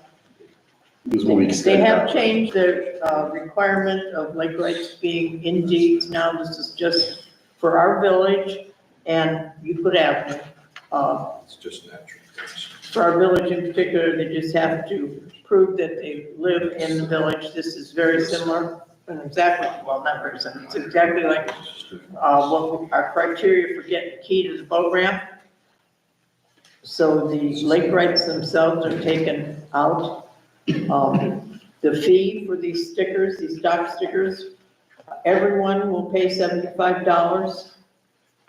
And we will be selling these stickers for the park district, and the village will keep all the money made on the sale of these stickers. And basically, that's, Well, they're offering an 8-year contract. Yeah, well, that's right. Last year was the first year we did this, so it only took a year to make sure it was gonna work out. So now they've given us till 2033. Right. So, the park district itself, board is going to see this on Wednesday night, but Amber has done a lot of work, in getting everything ready for I forget what day it is, I know it's May. public sale. Public sale, I know, it's early in May. So in order to be ready, we'd like to accept this agreement May 7th. based on the Medina County Park Board's acceptance of it Wednesday. So you need a motion to approve the agreement for collection and management of Chippewa Lake Road docking fees, provided that it's approved by the Park District Board. So moved. Second. All in favor? Opposed? Okay, She thought I was gonna have to say all. so all we gotta do is find out, no, we're just gonna start selling. May 7th, you're doing that? It's, the public sale is actually, I just said it, that is Saturday, May 17th. Here? Yep. And this all will be mailed out. Amber is doing all this work for us, and she will be emailing this information to everybody that had a sticker before Mhm. and getting the word out. And that, the other thing in your, talking about all this is Amber's money, Yep. okay? Yeah, I sent her, we'll just bounce straight to that, but, I sent, the job description that was requested to have in place for that position. For, what did we call her? Revenue collection assistance. And, to pay the first thing, they want to have questions about the job description. I mean, I think makes sense. Pretty much covers everything that she does, or somebody holding that position, would need to do. Did Amber help you do this? Actually, Leslie helped with that. Well, she did, remember last year, Leslie put something together and then I sent it over to her and then she added a bunch of stuff, but she does the job. So she knows exactly, what needs to be tweaked. So that she came back to us with her feedback and then Leslie finished it up and, that's the finished product. But some of the detail, I'm just studying it now for the first time, but on Google Drive, or we're actually uploading to Google Drive. Yeah, she does that, yep. That's, Well, I like Amber, and, she's done, business accounting, as I understand, as a profession, so I thought she's really good at it. I thought she would help you write this, so. Yeah. It's nicely done. Do we have a place where we store all village documents, or does everybody just have them on their personal computers? Gary would have. I don't have it on my personal. I'm sorry, it's a question. We don't have a shared drive. Yeah. It just occurred to me when he said something about Google Drive. I know that- thought, do we have a place where we hold all village documents, or when we each prepare something individually, do we just keep it on our drives on our computers? I think it might be like I'll have to check into that. But Well- I don't think she's keeping it on her personal computer. Well, I mean, like the documents you're creating for her Right. job description, or when. Oh, that, yeah. Or when we, like, are we just all keeping our own private documents, or is there a place we should be storing this? Well, whatever, all the legislation that we pass, of course, that's all kept. And as far as emails, if it's, I retain all the emails that I generate and that I receive permanently. Okay? And so those are always available for public release if one has needed. If you're keeping the same document, obviously there's no reason for you to keep it as long as I have it. But if you have a document that relates to, well, even if it related to approval or acceptance of something, I should have a copy of that anyway, so it would be maintained there. So unless you've got something really unique that I don't have, that you think would be appropriate to keep, I would say you probably don't have to keep them jointly. I mean, I put together a small document, like, January, these things need to be done at the building in February, March, April. So if or when I am no longer in this position, I would Pass them on. pass that on either as a, I could form it as a Google Doc. Right now, I think it's a Word document, but I could easily transfer to a Google Docs. I think Bud does most of his stuff on Google Docs and then sends it to us and we have to go back to him to get approval to open it, because we can't open it. Yeah. We have to have his approval to open it, so. Mine's But just- as far as like a shared drive, we don't have anything like that. That's probably not a bad idea. if- Well, I don't know how Yeah, you it's do some- that. I wasn't even. It's some- I don't even know how you would do that without having like everybody accessing it. We have a Dropbox for the Lions Club, and several people have access to it. It's not more than this many people, I mean, so. if we all had Google accounts, then we could put something in and share it with other people that they could access it on Google Drive. No, that's not a bad idea. I don't want to spearhead it. It's really complicated, but I would like to be able to use it. It sounds great, because oftentimes, I can't find something. there's not a whole lot I've that's shared, though. Emails, Right. looking for it. I mean, you have your zoning stuff and you share I it. have a drive. Yeah, but, Share it with these guys. yeah, Sometimes. but there's not a lot it's an email with information. Yeah, maybe not necessary, but. I have hard copy of all the ordinances. All that you've ordinances passed, all and the zoning. agreements I've seen, So, and, And you've offered to send that to us. yeah, she wants 7 boxes. Oh, so you guys, I have hard copy. yeah. Just in case. Yeah. Have you been in that room right there? No, I've never been in That's that. the record. You need to explore that room. Oh, okay. You're gonna, And We'll have a, And then in your spare time, you can go through it all. and then you can explore the stuff that's upstairs. There's stuff in the loft too.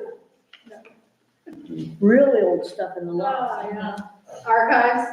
Okay. Both villages. I just wrote 2 comments, one I answered, I thought confidentiality, but this is all public record information. The other was, since this is new procedural issues with the park, I didn't know if there was the need for an appeal process where somebody think they've been wrong, that would they bring their complaint to us, or would they bring a complaint to the park district? I think they want to come to us to resolve a complaint, I'm saying. I think that's. It's supposed to go to the park. Goes to the park, yeah. We're just collecting the money. Right. And that's Just it, yeah. agents. If they have a question or they question something, they go to the park district. Mhm. Dock owners go to the park district. We don't, we sell stickers and, are forced to keep the money. Yeah, I did a quick read on it, I didn't see the appeal process, so I'll read it closer, so I trust you. Yeah, it's done well. But with that said, everybody, I wanted to propose that we create the position of revenue collection assistant with the annual salary for at least this year, $2,500 a year for the season. However, that needs to be paid out, I don't know, that's Gary's. He wants to handle that. Second, Oops, sorry. I'm sorry, did you second her? I did. All in favor? Opposed? She answered. And she's gonna get back to you or I on how she wants to be compensated. Yep, yeah. Okay, well, I have this here, I think I have to get back here, I have so much stuff I have to do, go over. But Valley View, mosquito spray services, I have their contract here for 2025. It looks like it went up $35 an application. Material, that might have driven that everything, inflation has hit everything, so I guess it seems reasonable in comparison with everything else. I mean, a dozen eggs went up 500%, at least that's what you keep on hearing. So yeah, I'd like to make a motion to approve this. Okay. I'd like to make a motion to approve the new contract for Valley View spray servicing.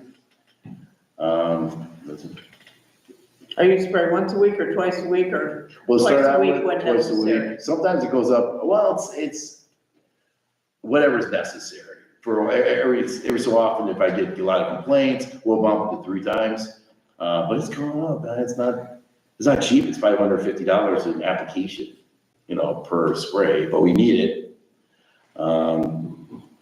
So we're kind of stuck there. I know there's other companies out there, but they're kind of new and really haven't seen, this guy's been around. We've been using him as long as I've been around, probably well before that as well. So you're gonna start with 1 spray a week and then go to 2 if you need it, or? Yep, yeah. So they're gonna spray Mondays or are they gonna spray Thursdays to start out? Are we gonna spray Thursdays so it's closer to the weekend? I'm not 100% sure. I don't think I ever asked him for particular days. Can we do that? We probably could. If it was, Usually it was Thursdays. yeah, it was always Thursdays. That's what I remember. However, he works it into his schedule. I mean, he may not be able to do that because he's got certain. I think he probably knows he comes here on Thursday. Monday was a back. Thursday's pretty close to the Too weekend. many mosquitoes. If the mayor complained, that's usually when you have That's right. 2 complaints. I just wait for her to complain and then I make the call. That's your signal. That's my signal, man. That's Again, I just sent him a text normal, message. I'm like, Wonderful. Yes, as she's in her Kayla backyard, actually she shoot up. identified, did you see that in the email? Kayla actually identified her as the wonderful Oliver. That's how I always address it, respectfully.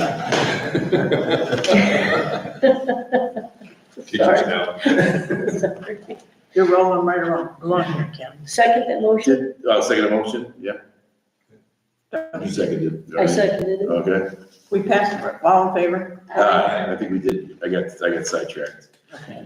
Let's see Here's here. the contract. There's 2 of them. Yeah, that's basically it, really, for the most part. I think we're good there. I don't need to talk about we have to move the streets, for Bud's project. They put your kayak launch in. so- Oh, yeah, kayak launch is going in, I do have that. That is happening. The nets are up for pickleball, Nets are all up in time for pickleball. National Pickleball Day. Yep, and I want to thank Bill Glassnap and John Sandor for their hard work as usual. They're not here. Bill was here. Where'd he go? No, he's gone. That's awesome. Yeah, he's probably playing pickleball over there. Candlelight. Parks close at dark. Yeah. Yeah, so everything's good. What day's the launch going in? You got sidetracked again. Oh, yeah. That's because I couldn't find it. Sorry. Hold on here. The whole notes are. I usually go in order. I had It's a it. kid be bouncing around. Yeah. I had a note that there was supposed to be, that the beach attendants had to watch some video for the finance, Gary, Yeah, that they had to, Oh, God, did it? Watch that. Yeah, we have to do that. For the new people, those who filled those, who attended the class last year, they're good for 4 years. But any new person who hasn't, yes, that has to be done, otherwise they can't work. And you're gonna do all that the day of the public sale? see, no, no, Kelsey it, also said we need to start advertising now for beach attendants, I forgot to. yep, we just got the application updated today, and I sent her a text message, Oh, okay. let her know that we're gonna put that up. But yeah, we gotta get that in there. So the kayak launch is gonna go on May 10th. Found my notes. So I'm gonna assemble a team, so.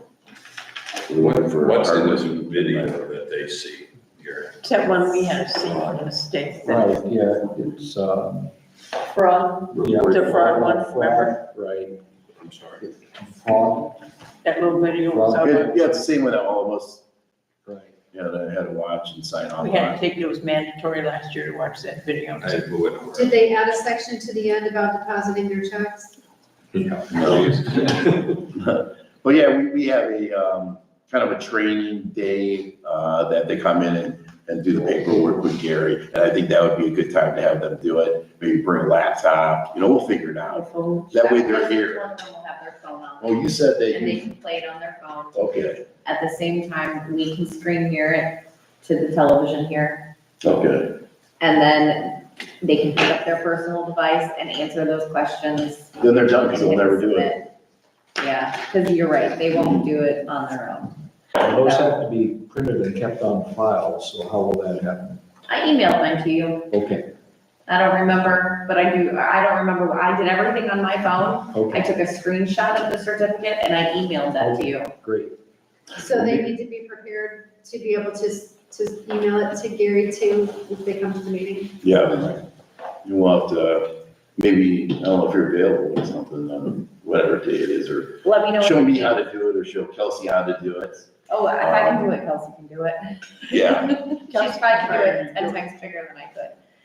okay, I'm sure that's, Let me she know what had- date. I don't think she had to do it because she wasn't with us last year, No, she's gonna have to do it this year. so she'll figure She's it out. gonna have to do it right along with them. Okay. Good, that'll take care of You it. haven't set that date up yet then? No, that date isn't set in stone yet, but it will be. Okay. We haven't hired anybody yet, All right. so. How many you're anticipating hiring? Last year we had 17, and it seemed to work out well, which seems like a lot, but, Not till August, that's No. not nearly enough.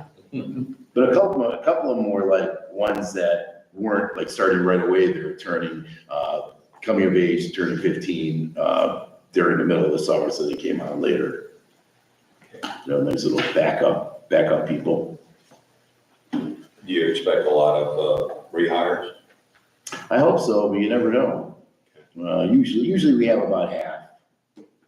Sometimes we only have one or two.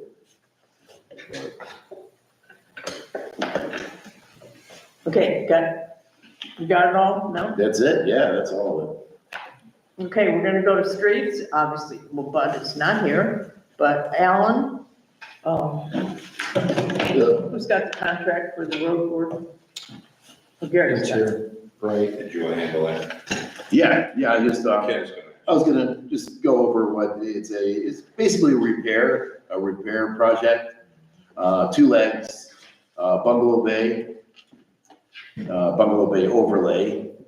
And, you're looking at, just basically repaving, the circle up there, to the tune of 38,625. So that's the first leg of the project. The second leg would be patching all remaining streets, which is, throughout the village. And, it was a hard winter, the streets really got chewed up. And this will take care of the problem, temporarily, obviously, because it's just a fix. But we decided to go with, Most Paving. We've used them in the past, are highly, recommended we use them a few different times. And so you're looking at $74,555. that's the cost of the job. So I'd like to make a motion to, what am I, encumbering that for that, or just, Yeah. to encumber that amount, for this, these two jobs? With most paving. Yep, yeah, most people. I second that. Do you want those contracts here, or do you have? Yeah, I got it. All in favor? Aye. Opposed? I talked to Bud today, and he talked to the guy, I forget his name, from Most Paving, and hopefully they'll start in about 2 weeks. Yeah. And they do a good job. What portion of Buffalo Bay is gonna be done? The part that didn't get done last year. Yeah. Do you have the address, do you know what addresses it's gonna go by? Probably doesn't. We do need to coordinate the tree removal on Bungalow Bay with the paving project, Right. because that's gonna. We don't want the heavy equipment in there, and, Right, yeah. so maybe we could see if he could get in there before they pave the streets. I think it was around there by where the So should I? flagpole communicate is, that? that outside edge is crumbling real bad. Jill, on the notes on the contract, there's said the overlay paving will begin between houses 50 and 48. You know that. And will continue towards the lake and around the pickleball courts. Everything will be paved except for the patches that were done in 2024. So it's, it sounds like it's all. The whole circle. Are you guys gonna notify us when that's We gonna just- happen? Good question. Just look Probably for not. that. This is not like those big road construction funds. Just This patch is just job. repair the road, the spring road repair, like potholes and whatever. I think it And said it was like. as a rule, they don't take that long. They're usually a So we'll day. still be able to get in and out of our driveway and. Just go the wrong way. Um, Yeah. We'll alert. Usually these jobs aren't very long and they put the blacktop down and drive on pretty quick. Yeah, it overlays the, Bud will be back, he can answer, I don't know. I would assume but when we have those big jobs, that last for weeks, then we really get, the residents informed. I don't know with these small ones if they do that. And they did Northvale, Shorefield, and Leland, they did all 3 streets in 2 days. They'll let you get around. But it should be a courtesy to her to let her know. So they should. We'll put that on Bud's back. Yeah, he'll be back, before Easter. And I would appreciate knowing when they're expected, because I know AJ needs to have that section of road closed off, which is the Out Lake. no, we just talked about that. We don't want to have him come out and find out that, he can't get in there and do what he came out for. So that makes sense. You'd like to do that before he brings heavy equipment in on a fresh house. Try to get AJ in here. Yeah. I mean, Communicate with no. everybody. With AJ? Oh, I thought AJ, I just need to know when. In 2 weeks, if he could get it done before 2 weeks, that would be great. All right. Yeah, he's there. Okay, At least up there, Ellen, law director. Okay. Well, in addition to the zoning case I talked about during Jim's time, there's 3 other cases I have. One was a defendant guilty of persistent disorderly conduct, got a $250 fine plus court costs due August 12th. Number 2 was a case against a defendant for excessive and unnecessary 911 calls.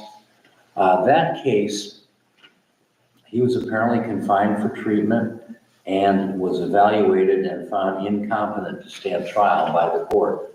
And by the time he was released, he had already served the time of the maximum sentence, so the judge had to dismiss the case. We can proceed to have the defendant probated and confined if we wish. I don't think that you want to do that.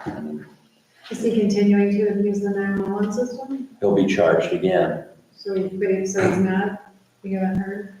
Well, I don't think there've been any, since this incident, these incidents, there were like many calls. I don't think there have been any, because Maybe he learned his lesson. we'll see, but Yeah. This is it's a special client, and this is Right. the first step that allows him to get the professional help that he needs to correct that. But yeah, if he does it again, there's Well, penalties to overdue. be paid, but it's a hard way to go about it, but this is the best way for that individual to get help. yeah, I agree with that too. And there's not much else we can do, other than he could be recharged if he does it again. This is not the first time. No, the last time was a while ago though. Yeah. So this was. We went through the same process. And part of it is, don't give him a phone. Yeah, Right, I think he it was before COVID the last time. This time he even went to the neighbors and talked him into letting me use the phone when he didn't have his phone. But we'll see, I would hope. And there had been a change of medication Right, Oh, just before some of this happened, so. and it's more of a mental issue than a law enforcement issue, but we went through the court and ran its course. And we have a report that we can't take him to trial because he's not competent to stand trial by legal standards. Okay, third case was 9 Parkway Path, you all remember that. I don't know if I reported this last month, but the defendant has paid $900 in fines and $149 in court costs. So through the years on this one house, he's paid $3,900 in fines and $719 in court costs. But not seen fit to instead use any of that money to fix up the house. So it's still status quo. Still paying us mortgage, still paying us property. Paying the mortgage, paying the taxes. There's no recourse through foreclosure. The only thing the village could do is have it demolished at village expense. And there's a real question as to whether if you could put a lien on the property for that, but with the mortgage being what it is, I seriously doubt we'd ever get paid back if it were sold at auction. I think we should revisit this next year. We tabled it this past year because it just didn't make sense for us to pay the money to have it demolished. Well, this is When can you why, find him again? well, we could find him every day, but But it's costing us money every time you go to court for this. true, but not as much as the fine. So The he's fine is paying, pretty high, I mean, he's paying pretty good money. Yeah, he's paid $3,900. should we keep that money? That's your money, yeah. And, this is my 6th case since 2018 for this same property. And in other villages, I've had this in every village I've represented. There are some really stubborn owners, there's some really bad properties. And except for this property, they've all ended up in foreclosure. And a lot of them have been bought by private parties and fixed up. Some of them were bought by the villages. I also attended the Medina County Land Bank meeting this morning. That was really interesting to see that they have that in place now. Yeah. So, What does that mean? you know what? I'll give you some further information. I literally came back from the meeting and had to jump into some business stuff. So they're gonna be sending me some more detailed, their guidelines for the land bank. Right now, they're acquiring a property on, in the city of Medina that was basically never developed. So they're working with Habitat for Humanity. And it's in a very nice neighborhood and Habitat they don't just build tiny little houses, they build bigger houses as well. And so today was literally my first time going to this. But they will demolish a house, they'll, I know in Akron, they did a lot of purchasing dilapidated houses, tearing them down and improving the neighborhood by tearing that down. So I didn't know if I don't know what the funding sources are, so that's kind of. this would actually be a good fit for the land bank, because one of the things that they discussed at the meetings, I said, what's your criteria? I had a couple questions, I didn't want to sound too needy, but I was just very curious how it worked, is they will acquire properties that don't have back tax problems. So like this guy has paid his property taxes, he's paid his mortgage and what have you. This might be a good fit for the land bank. Yeah, look into it. Don't you need the owner to agree to it though? Well, he might. I don't know, I've had him I in don't. court 6 times, right? and he's never, Who is his, so if anything happens to him, do we know if he has, family? Like what I don't happens to, know. what happens to this property? Because that was one of the things we discussed at the meeting, right, was that people inherit property from family members and they're not from here, they don't know what to do with it, they certainly don't want a house that's condemned. You know, and if the property taxes are up to date, the land bank might acquire it, demolish the house and. work Mike, through I the don't know about process. relatives, I know he lives in Seville with a relative. Well, he's got a loan on the property too. Yeah, and it's substantial, I mean, for that property, it's about $70-some thousand.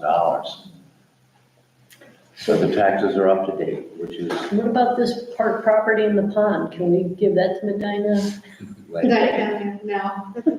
Alan, I had a couple on all of these hearings you've had on this property, they're in front of a magistrate yeah, typically. yeah, and Do you have the she's same raised, I'm sorry, would you have the same magistrate? probably. Okay. And she's been good about raising the fine every time. Well, that was what I was trying to She has, understand. I Since we mean- have a judge there, is there a way of turning up the heat from the magistrate standpoint that, this will be back next week or tomorrow to do the same thing? Because this is, I mean, he's a repeat offender, Yeah, but it's, offender, and he's got a psychological issue that right, prevents him from moving forward. but he's paying his mortgage, he's paying his taxes, and our magistrate, to her credit, she's raised the fine every time. Right. And, Something to consider about this property before we decide that we want to tear this house down is that it's only got 50 feet of frontage. So if somebody were to rebuild there, we would have to consider that because it doesn't meet the guidelines for a building parcel. right, but if it's torn down by the village, within 2 years, a new owner could rebuild in the same footprint, Okay, but then you lose the right. right. I wouldn't want to have the argument with the bank that you're tearing down their house. Yeah, that's another issue. I mean, I had one of these in Preston where we were in the same boat. It was a half-damaged house and garage by fire. The owner never did anything about it, and actually, the bank came in and demolished it. I know you've been in contact with the bank. Can we be in consistent contact with the bank and continue to let them know the house is deteriorating? Yeah, I've Maybe told they them all will- about Maybe they will tear it down. I've sent them reports, pictures. They know about it, and the last word from them recently was, as long as he's paying his mortgage, we're not gonna worry about it.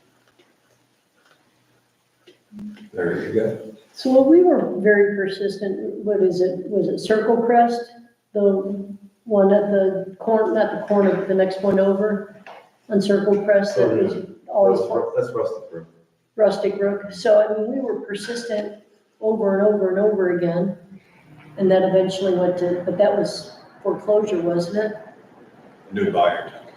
We acquired that and then sold it. No, Lingenfeld? Lincoln Phillips. Oh, We didn't- right. Did we buy that? I don't think we did. it was No, it foreclosure. went up for sheriff's No, sale, that's right. and a private buyer bought it. That's Yeah. right. Yeah, and they remodeled it. Right. And I know you're seeing this guy in court, but if you actually got an opportunity to have a conversation with him, I used to talk to him a lot. I know you used to, but I recently, has haven't recently anybody, because he won't answer phone calls, he won't call me. he shows up for court, he pays the fines and whatnot, but he won't talk about why he's just holding on to the property and letting the house be condemned. Well, that's getting pretty deep for a court hearing, in his Yeah. motivations, because the magistrate asked him that. Last time we were in court, why are you doing this? His answer was something about how, well, he's gonna get it taken care of, he's working on it, he's not ready to let go. You agree with that, right? It's, Okay, I was just curious because I wasn't there. So. and I've run into this in other villages, and it always ends up either being bought by a private buyer or the village, but we're nowhere near that here, Right. because we can't force him. I mean, we can tear the house down. We're already set up for that. He's had the notices and all the proper process on it. So he knows that's a possibility. Yeah. It's a strange case, but it's not the only one I've seen. Job is carried for you, Alan. Yay. I have some, I have sympathy for the guy. But he's no longer wants to talk to me apparently, so we don't have those chats anymore.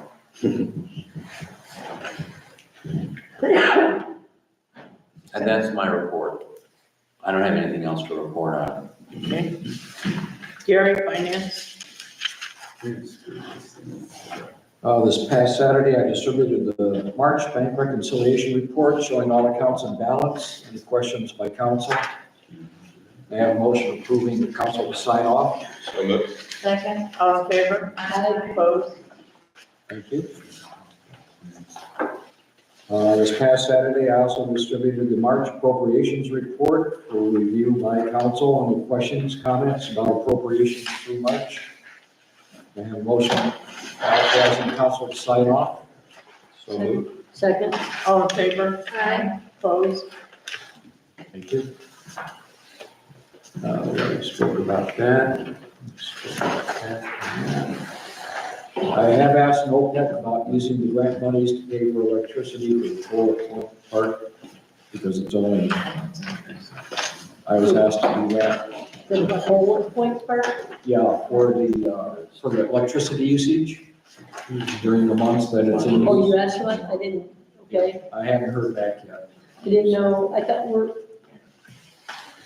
gonna ask, for that, to use the grant money to help pay for the, Yes, we should do that. the agitator, the electricity for the agitator. The agitator. That's what I mean, I don't remember, Because in the minutes last month, it was listed for the whole Point Park for the.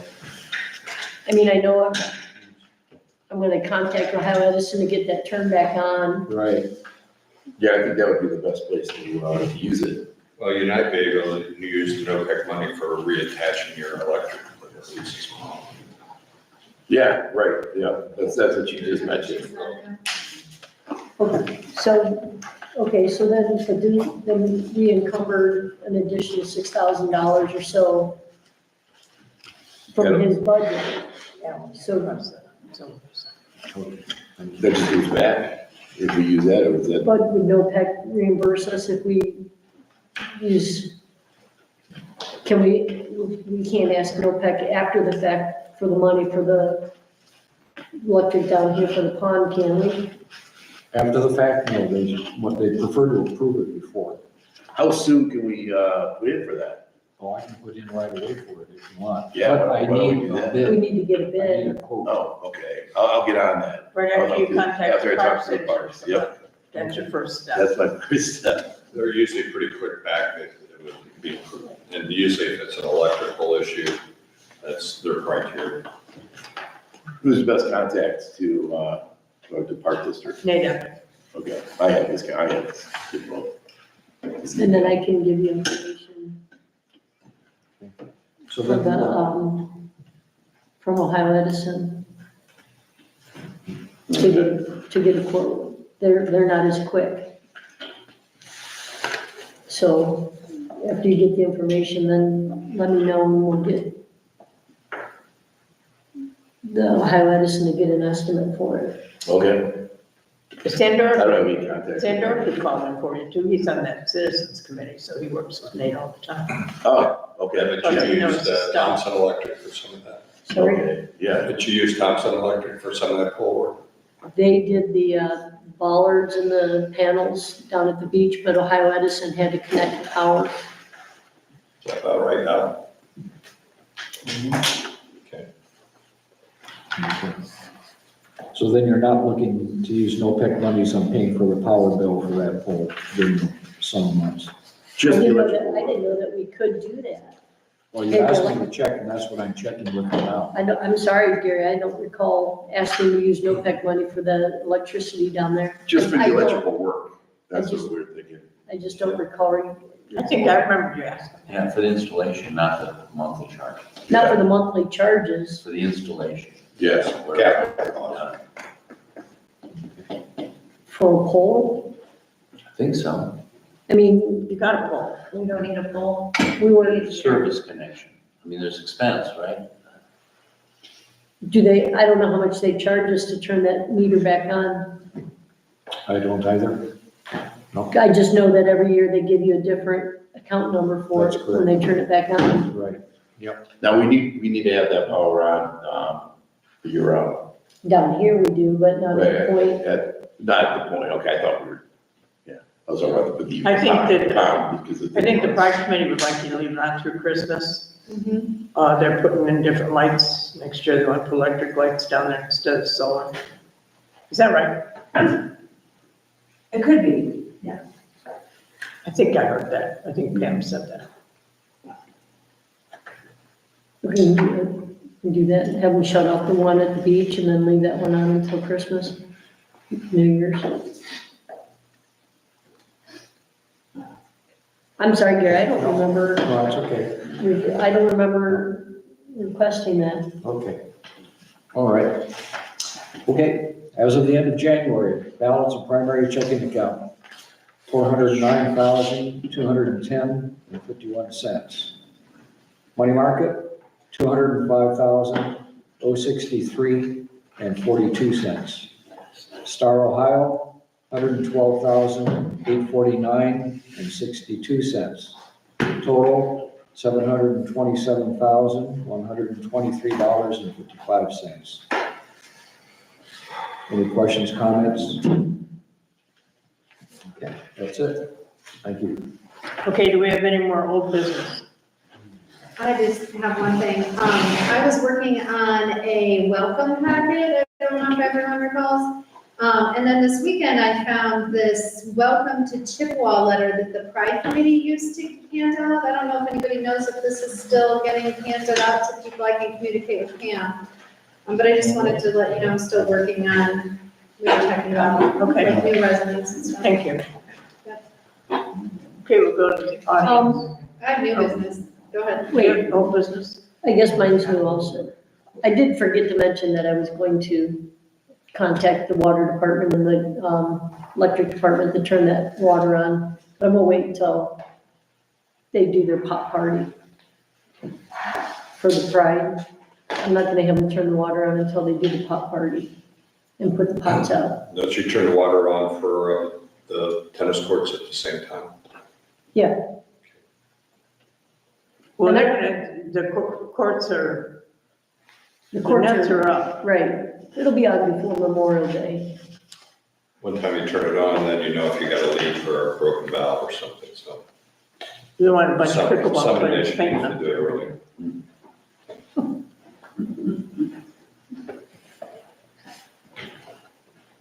That's all I know. Okay, go to the audience. Do you have anything? Yeah, I don't think we were talking. I'm Scott Searles, I'm a new resident, here in Chippewa, and, I'm gonna be waiting for my welcome packet. I'm looking for dock space, so I came here to hopefully get steered in the right direction, so. The I am. best thing to tell you is that, I guess, if you wait till the docks get in and meet the people that own them and see if they'll have a spot for you. Anybody here already?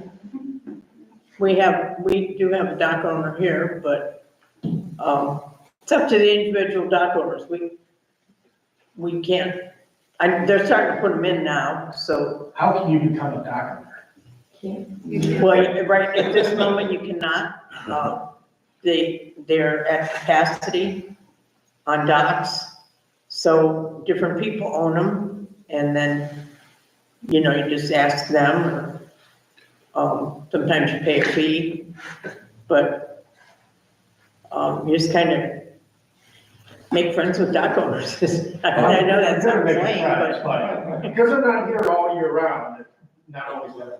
They're not in the village. Where are you at Village in the ends at the village? water Scott? edge. Pardon me? Where are you looking, where are you? I'm Willow. Oh, The one person that has multiple docks that I know periodically has had is Andy Weimer. He lives up on Bungalow Bay, past the tennis courts. Yeah. He should be coming back soon if they're not back already. he, I'll give you a phone number.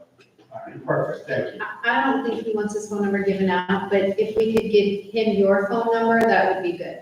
I can give you that also. That'd be How do you good. spell your last name? Searles, S-E-A-R-L-E-S. I'm not in the village, that's why it's complicated. but I need to get some- FEAR. S-E-A-R-L-E-S. We'll give us your phone number now. Oh, this is broadcast, right? Yeah, this is broadcast, yeah, you know. I get enough calls already. You know.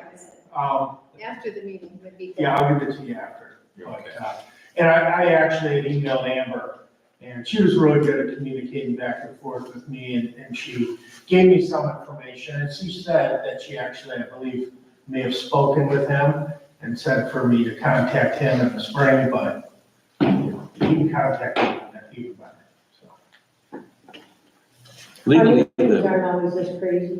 Pardon me? Our meetings aren't always this crazy. You asked that earlier. I did. Sometimes they're a little worse. Stick around, you can join council. That's right. I would love that. Okay, legally, the issue is because the docks aren't in the village. The village ends at the water's edge, and so they're in the jurisdiction of the park district. And we don't regulate them, we don't have them other than selling stickers. Yeah, I was just curious because, you know, at some point there'd be a capacity issue on the thing. Yeah, and it's complicated like a lot of things now. Well, thank you, I really appreciate it. okay, Alan? Debbie? No, Jill? have a blessed Easter. Thank you. Thank you very much. I don't know who that is behind. My name's Carrie. Did you have anything?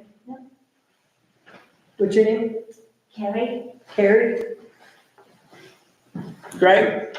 Yeah, I wanted to thank the village for the money for the fence, for the community garden. We really appreciate that. And also wanted to thank everybody that volunteered last fall and this year. Al's put in a lot of time, so did Steve and Paula. But everybody pulled together and just about done. We need to put up a gate, that's about it. But again, thank you to the village for support on that. You guys got it, it's all cleaned up back over there, nice. Yeah, we cleaned up a lot of it around the sheds. There was broken concrete Yeah. that's been there, and people were throwing garbage in there, so, we got rid of that. Originally, I took it to the recycle place, and they're like, oh, we don't take concrete. But there's another place down in Seville that took it, they ground it up, so we have That's what that. people are throwing stuff in the pond. Yeah, don't throw it in the pond. But it'll sink a foot. That's right. But thank you again, appreciate that. Okay, you're welcome. Everybody pulled together.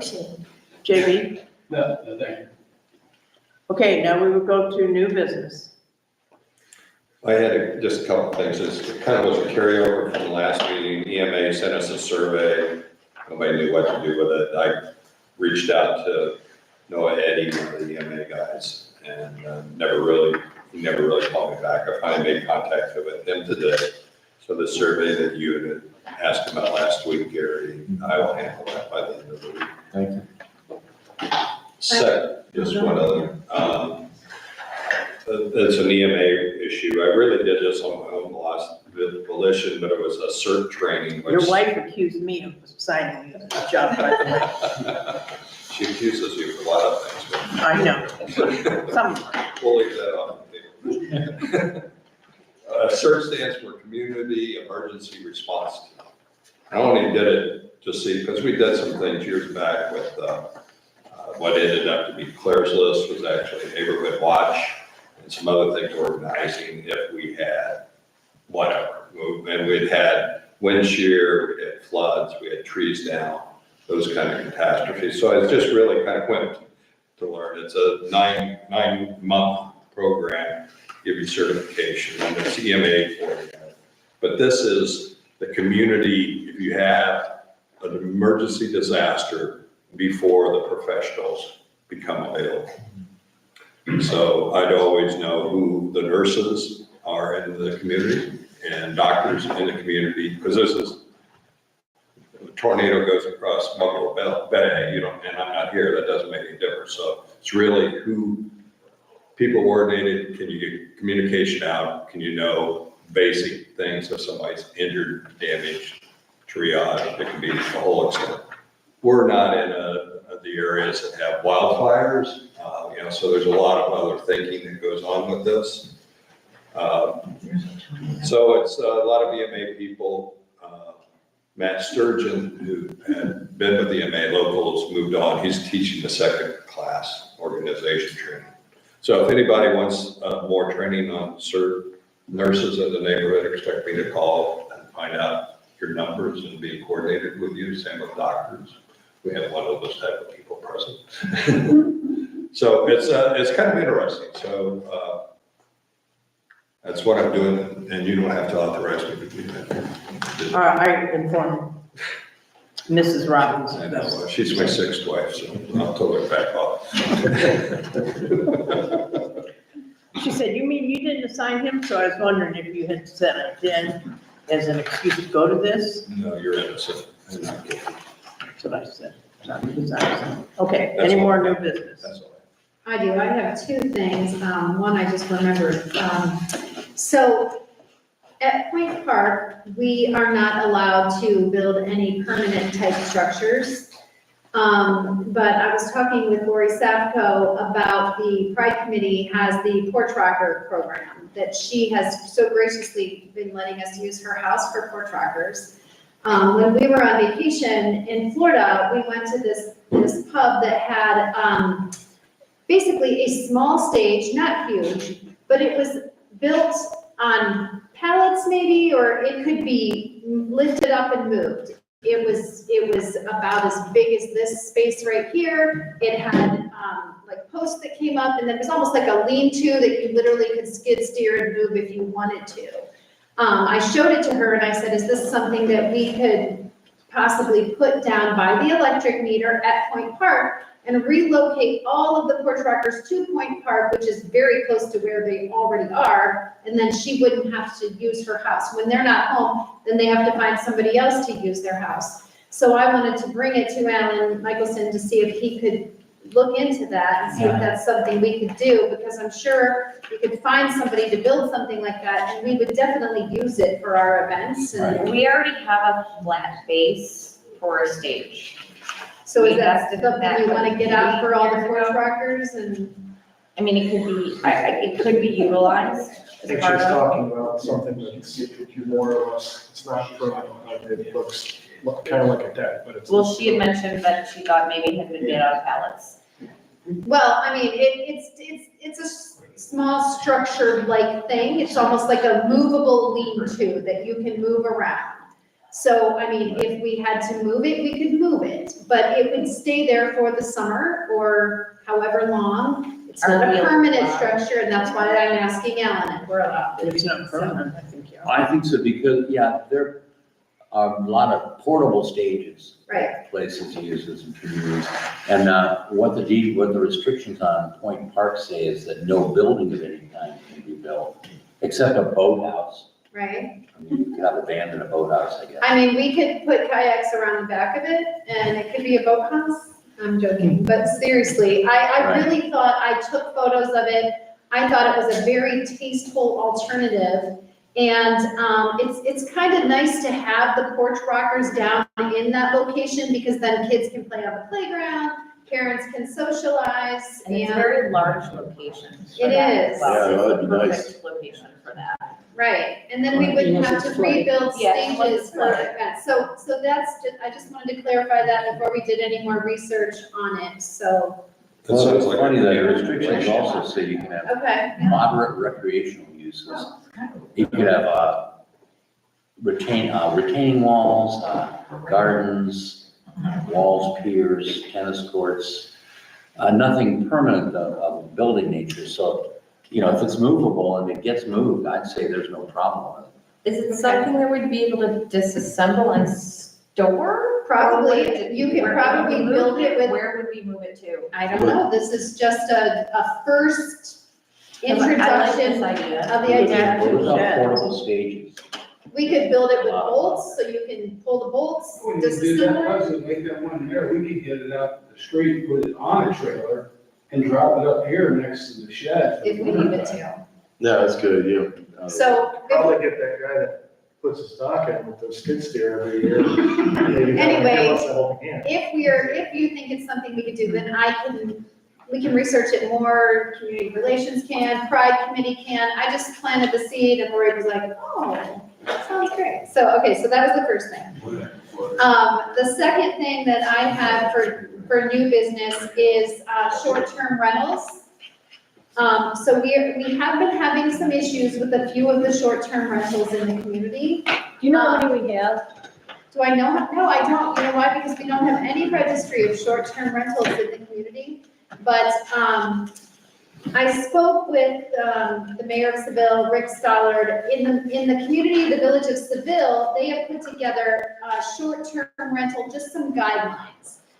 We don't want to ban anyone from having short-term rentals. They can be an asset to the community unless there are maintenance issues and you can't reach the owner because they're not from here and we literally have no way of reaching one owner right now for the short-term rental that they purchased. It's a corporation or an LLC to use as a short-term rental.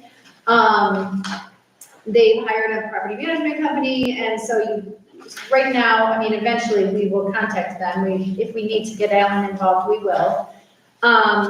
The other issues we have are, we have a couple short-term rentals that large construction companies are renting to their long-term construction crews, and it's causing some disruptions with the neighbors. There's trash on the lawn. So anyway, the village of Seville, their guidelines have you have to get a permit to use your home as a short-term rental. It has to be inspected by the fire department, make sure that it has fire extinguishers and smoke detectors. They have some guidelines that I gave everybody a copy of. So I don't know if we should create or maybe the zoning committee should review this and present some information. All I did was pull the bills, compile some talking points, and I'm just planting that seed for, I mean, we at least need to be able to contact the owners if there's an issue. So. Well, I think I responded back to you. It's about 6+ years ago, it was coincidental that a group of village people were up at Niagara on the Lake, Canadian side. And where we were staying was actually an Airbnb owner that was going through exactly the same thing, where they were trying to propose rules, regulations, laws, whatever. Mm-hmm. From his perspective, the only thing that were really governable if you had make sure your zoning, parking permits, noise issues were sound and enforceable, and then you could control it that way. The rest of it seemed to be a lot of pushback. I did like special use permit as an option for that. Right. That can identify them. As far as identifying, just go on Airbnb or VRBO and see who's renting in the area. That would tell you. Right. I know from Michelson may be able to make a comment on that, because Gloria Glenn's went all the way to put something to the legislation, and why don't you tell us what happened with Well, in the Glens, there were some issues with a couple houses, and it was really just a couple houses, but there was a fight that spilled out on the street. There were some crazy wild parties. And so they put up an initiative petition. This is where citizens signed a petition to put an ordinance on the books. And so they had enough signatures. The initiative petition went on the ballot. It was passed like 2-1, overwhelming. And then Gloria Glenn's found it was keeping a list because they were checking the rentals. Like Airbnb, and there's another couple others. They were checking those, making a list. So we had 3 properties that were being advertised. So I filed against all 3 for violating the new ordinance. One owner sold his property. Another owner said, okay, I'm stopping. I won't do it. And the third owner fought it in court. And the court ruled that because this particular property was used as an Airbnb, short-term rental, before the initiative was passed by the people, they could continue to do it. So that was the decision. And they decided, and the village decided not to appeal that. And just to rely on police if there's, nuisance and loudness and wild parties and all that. But surely it should be okay to find out who the owners are, Sure. in case there's an emergency, house Well, burns sure. down or. Well, Yeah, I and agree, I agree with you. And, this looks like a good plan, and I'm sure you could come up with something good. You need to have the, people to handle it, to handle the permits and, keep all the records. Also, we noticed that, some of these people coming to these Airbnbs don't know the rules, but we were Right. wondering if the owners themselves knew the rules. Probably Right. not. So Also, there's a we should be bill. able to let Yeah, them know, no House parking on the Senate Bill grass. 104. I don't even know how we're set up with beach passes and that sort of thing with Airbnbs. so There was a Senate bill in Bill. the state legislature Mhm. that was just sitting around. It was, it came out of committee in the House. It hasn't been passed by the House or the Senate. It's been passed by the House and the Senate, and it's been sent to the governor now. It has. It Well, that must have just happened. Yeah, I've been following that bill through the Ohio Realtors. Right. And basically Ohio Realtors is helping push this through. They believe that every Ohioan should have a right to use their property in the way they want to. So they're fighting restrictions for short-term rentals. And I think, But is this the same bill that says local governments can't regulate Right, yeah, short-term that they- rental? Okay. yeah, That's it been says around for a while. that there excessive government interference, governments that impose excessive regulations or outright bans on short-term rentals infringe upon the fundamental principles of private property rights. So, and I agree, I think that they are needed in a small community where some people don't have room for guests. Or, the Oaks is having a wedding and people wanna come in and stay. But I don't disagree, with having some kind of guidelines, at least being able to contact these owners, let the owners and tenants know what our guidelines are in the village, because this is a private community, this isn't, like downtown Cleveland or something. The one house in particular, they're violating a lot of zoning issues, actually, there's several of them, they're parking on lawns and trash around the building, maintenance code violations, having parties. There's some decisions in other parts of Ohio and other states where the owners won because the courts say, well, you've got other remedies for that. You've got a police department, you've got a building code, you've got maintenance codes. So you shouldn't do it through a short-term rental regulation. Now it sounds like you're gonna look at these very closely. And that could be, maybe we don't do that, but it is working in Seville. And even the owners of the buildings comply, they're not having an issue. So, yeah, Is SB 104 the number? yeah, House Bill, yeah. Because I pull it up and it's into gender-specific issues and stuff, so. I would say very Senate Bill 104 regards local regulating taxing of short-term rental properties. Senate Bill 104, Sarah has a bill addressing college credits plus program. And then it got amended into HB 183, which requires schools to designate specific facilities for exclusion of students of either male or biological sex. So the original bill was like 568. Disconnected. Excuse me a minute, Greg, did you have something? Yes, last year down at the beach, there was some children using very, very foul language. And it was apparent that they were from one of the rentals. So this would apply to your beach attendants as well. We're not asking the beach attendants to be in charge of children, but it was other children around and you've got all this foul language going on and they were children from one of the rentals and down there unattended. So it is an issue that, we need to address But that could also happen somehow. from kids that live here. Yeah. So those are the things you have to And be it does, careful at least a about. couple times a year, not a week. But the park should, be aware of that fact that happened and This page that I'm looking at, Alan, was updated March 6th of 2025. And I clicked on the link through Ohio Realtors to read that to you. So this is 136 General Assembly, Senate Bill 104. So did you want to look, did you want to make your ideas with your zoning committee or? Yeah, Want another we can committee do, or- we can do a little bit of research. I literally printed this out today, so, My 2 cents, we actually have this established in our code. That I used to do with the Delacus over here for the bed and breakfast. It's the same stuff. I used to go in, I'd check all the rooms for smoke detectors and locks and working windows and fire extinguishers and all of those things before I gave a conditional use permit.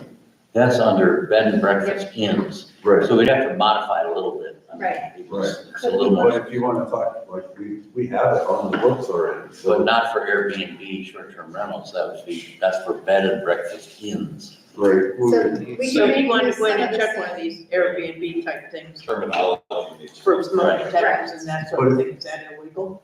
Is that interfere with their rights? I don't know, of course, I've yet to speak about it, but Me personally, I think we should go the other direction and follow suit with Glory Glens. I think it's nothing but trouble. Having, allowing that. No, I think there's a way Glory Glens did, except for the people that already exist, they already had it in place. Well, yeah, but- For new ones, right? that's our Wadsworth Municipal Court judge's opinion. It's Yeah. probably not the last word on it, but I what wouldn't they want my did was they neighbor to do banned that. them. They said, the law that the people put on the books was no rentals less than 30 days are allowed. Yeah, So obviously it's to totally eliminate them. it would fall into that, yeah, because I don't know about anyone here, but I wouldn't want my neighbor to sell their house to somebody that wants to rent it out as a party house for the weekends. Well, and that's one of the That's- guidelines that Seville has. Yeah, they're not gonna follow those, No they're parties. there for the weekend, that's it, they're not gonna follow anything, they From might what not be I allowed to get. understand, it's very successful in Seville. I spoke to the mayor and Would you it's- want one next to you?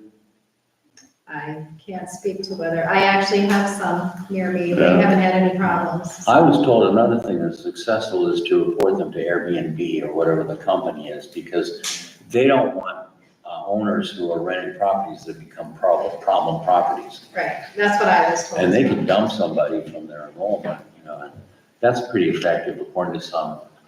Well, maybe to move this forward, figure out who, if this is community relations or zoning or both of you, and maybe have an open public meeting, because there's a lot of moving parts of this. Right, It would be a good way to get it started. You've got some good models there, and you've got a lot of ability to research with your industry.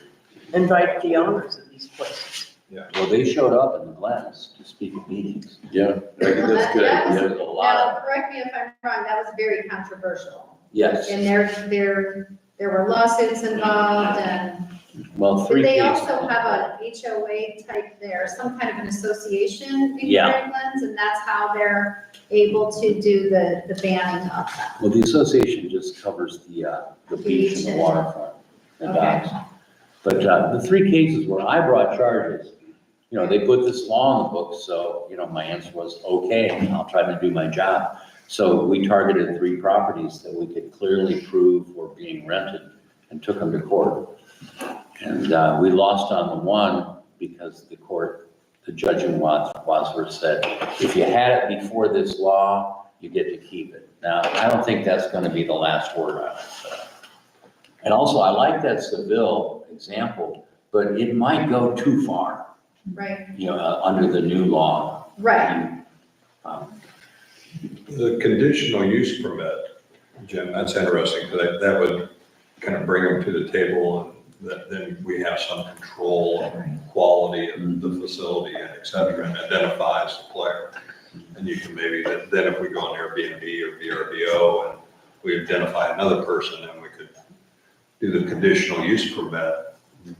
I don't know how that relates to. Yeah, I think it would work. Better than a law that the guy says, well, this, you had it before the law passed, so you don't have to worry about that. I don't think you should go that route, but I like the example that Leslie came up with from Seville, because it's basically a registration.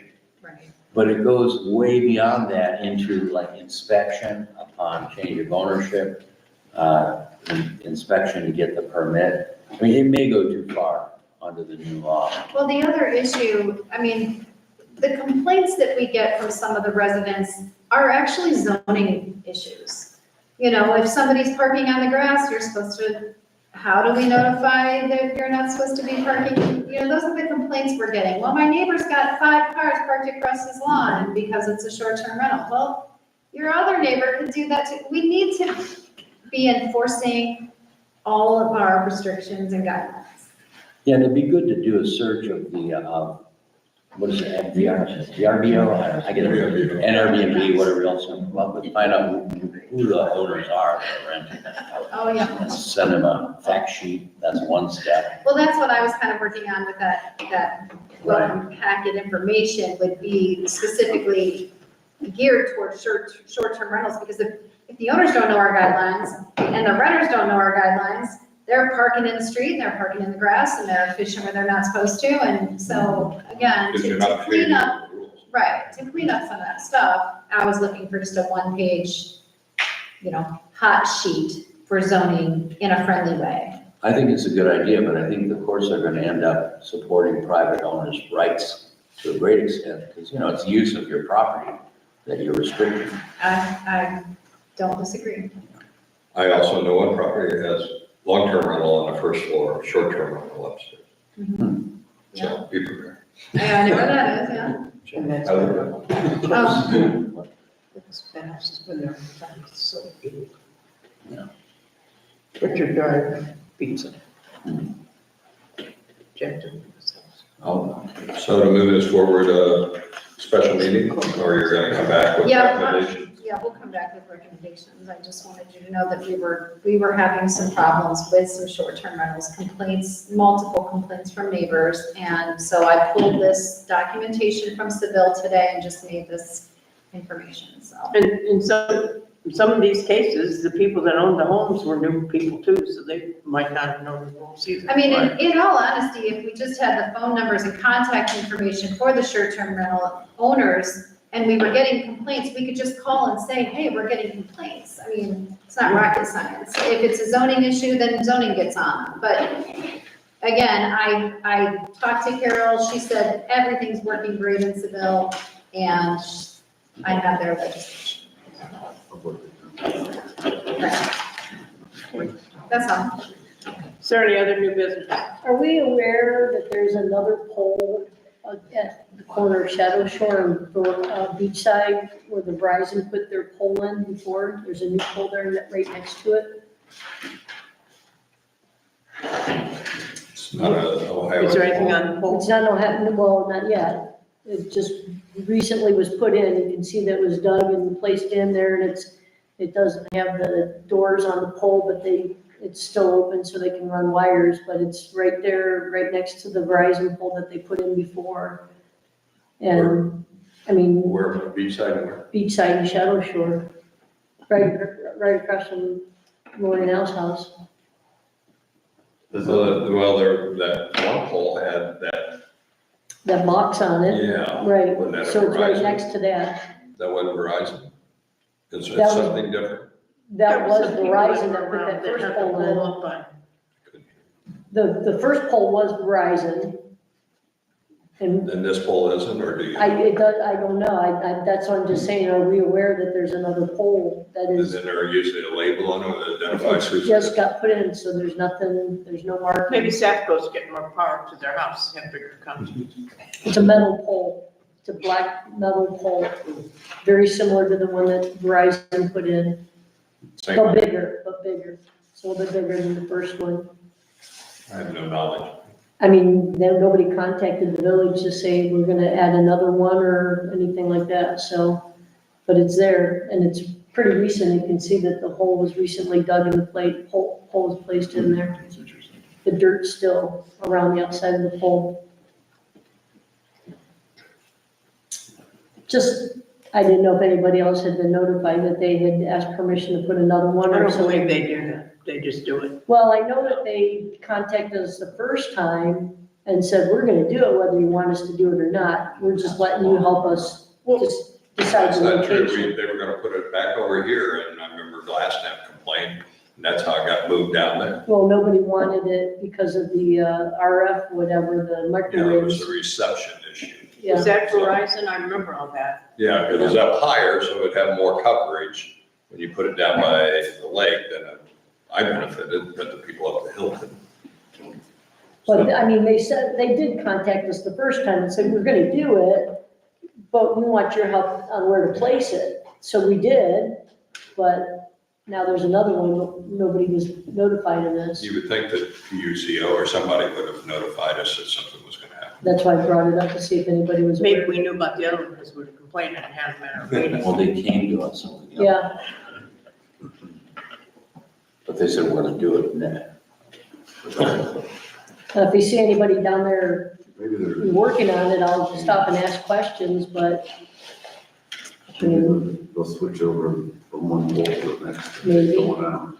maybe. Sometimes you do It's a upgrades. little bit of a bigger pole, a little bit taller. Okay, you got anything else? Make a motion to adjourn. Please. All right. That's one more.